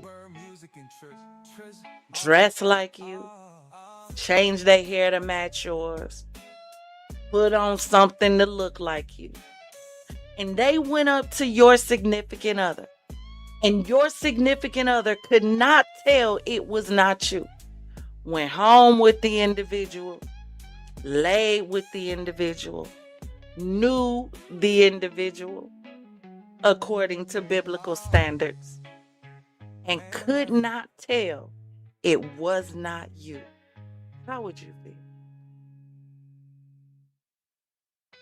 Now I need you to imagine how God feels. Imagine that anybody is able to walk up to you as a child of God and profess to be of God, and you can't tell the difference. Does it make sense when I say it out loud? But those are my thoughts. Drop in the comments. Let me know what you think about it. This is much bigger than Chrisean and Blueface. This is a generation of individuals who think and move in this way. You think Chrisean, Jaidyn, and Blueface are the only triangle right now going on? You think? You think these two beautiful young ladies are the only two young ladies that was stuck on stupid over a dude and couldn't see right from wrong if right and wrong was right in front of their face in broad letters? You think that? This is bigger than Chrisean and Blueface. This is about your niece. This is about your child. This is about your significant other's niece, they daughter, they friends. This is about a generation who are in trouble. Because right now, they think all they can do is destroy their life, and all they got to do is yell, God, God, God, God, God, and the world is going to fall behind them. And they are going to be in for a rude awakening. Because remember, the system that is currently set up doesn't set boundaries, doesn't gatekeep, doesn't block entrance. No. What it does is it takes the immature. It takes individuals who don't have any coping skills, no EQ, hands them money, throws them out into the open like ticking time bombs, and watches them destroy and bring down everything. That's the system. And until we open our eyes and pay attention to the system that we are currently operating in, we're going to see more and more young people destroyed, falling by the wayside. That's my opinion. Drop in the comments. Let me know your thoughts. Thank you for joining me in the Champagne City. Please do me a favor. Consider joining the Champagne Gang, the FizzFam. Become one of us.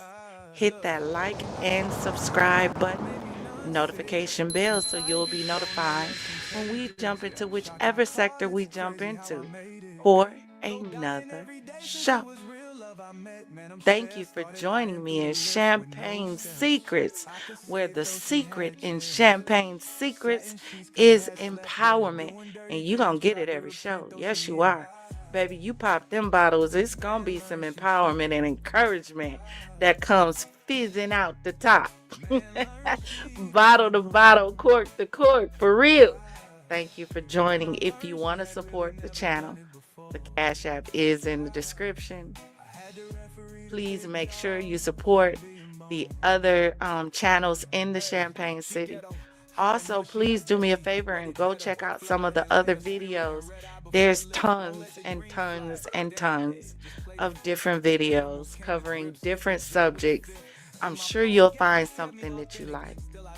Thank you again.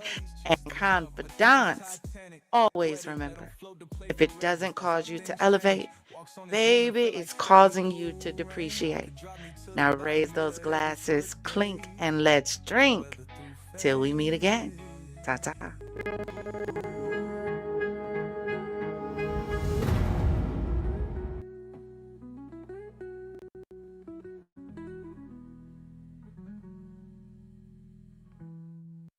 When I told her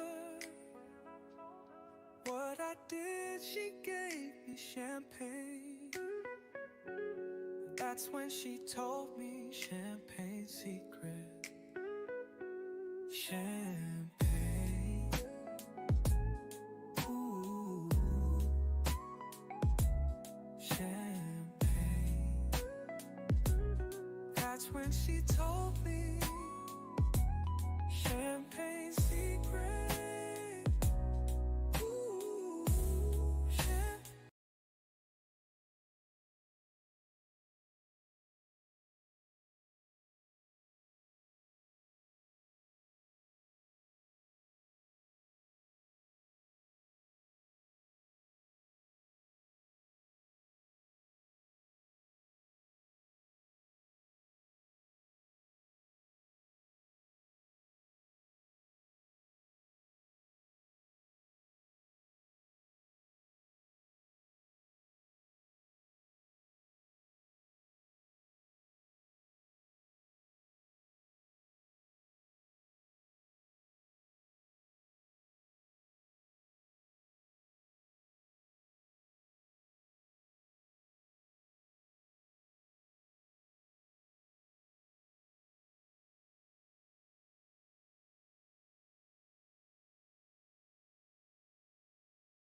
When I told her what I did, she gave me champagne.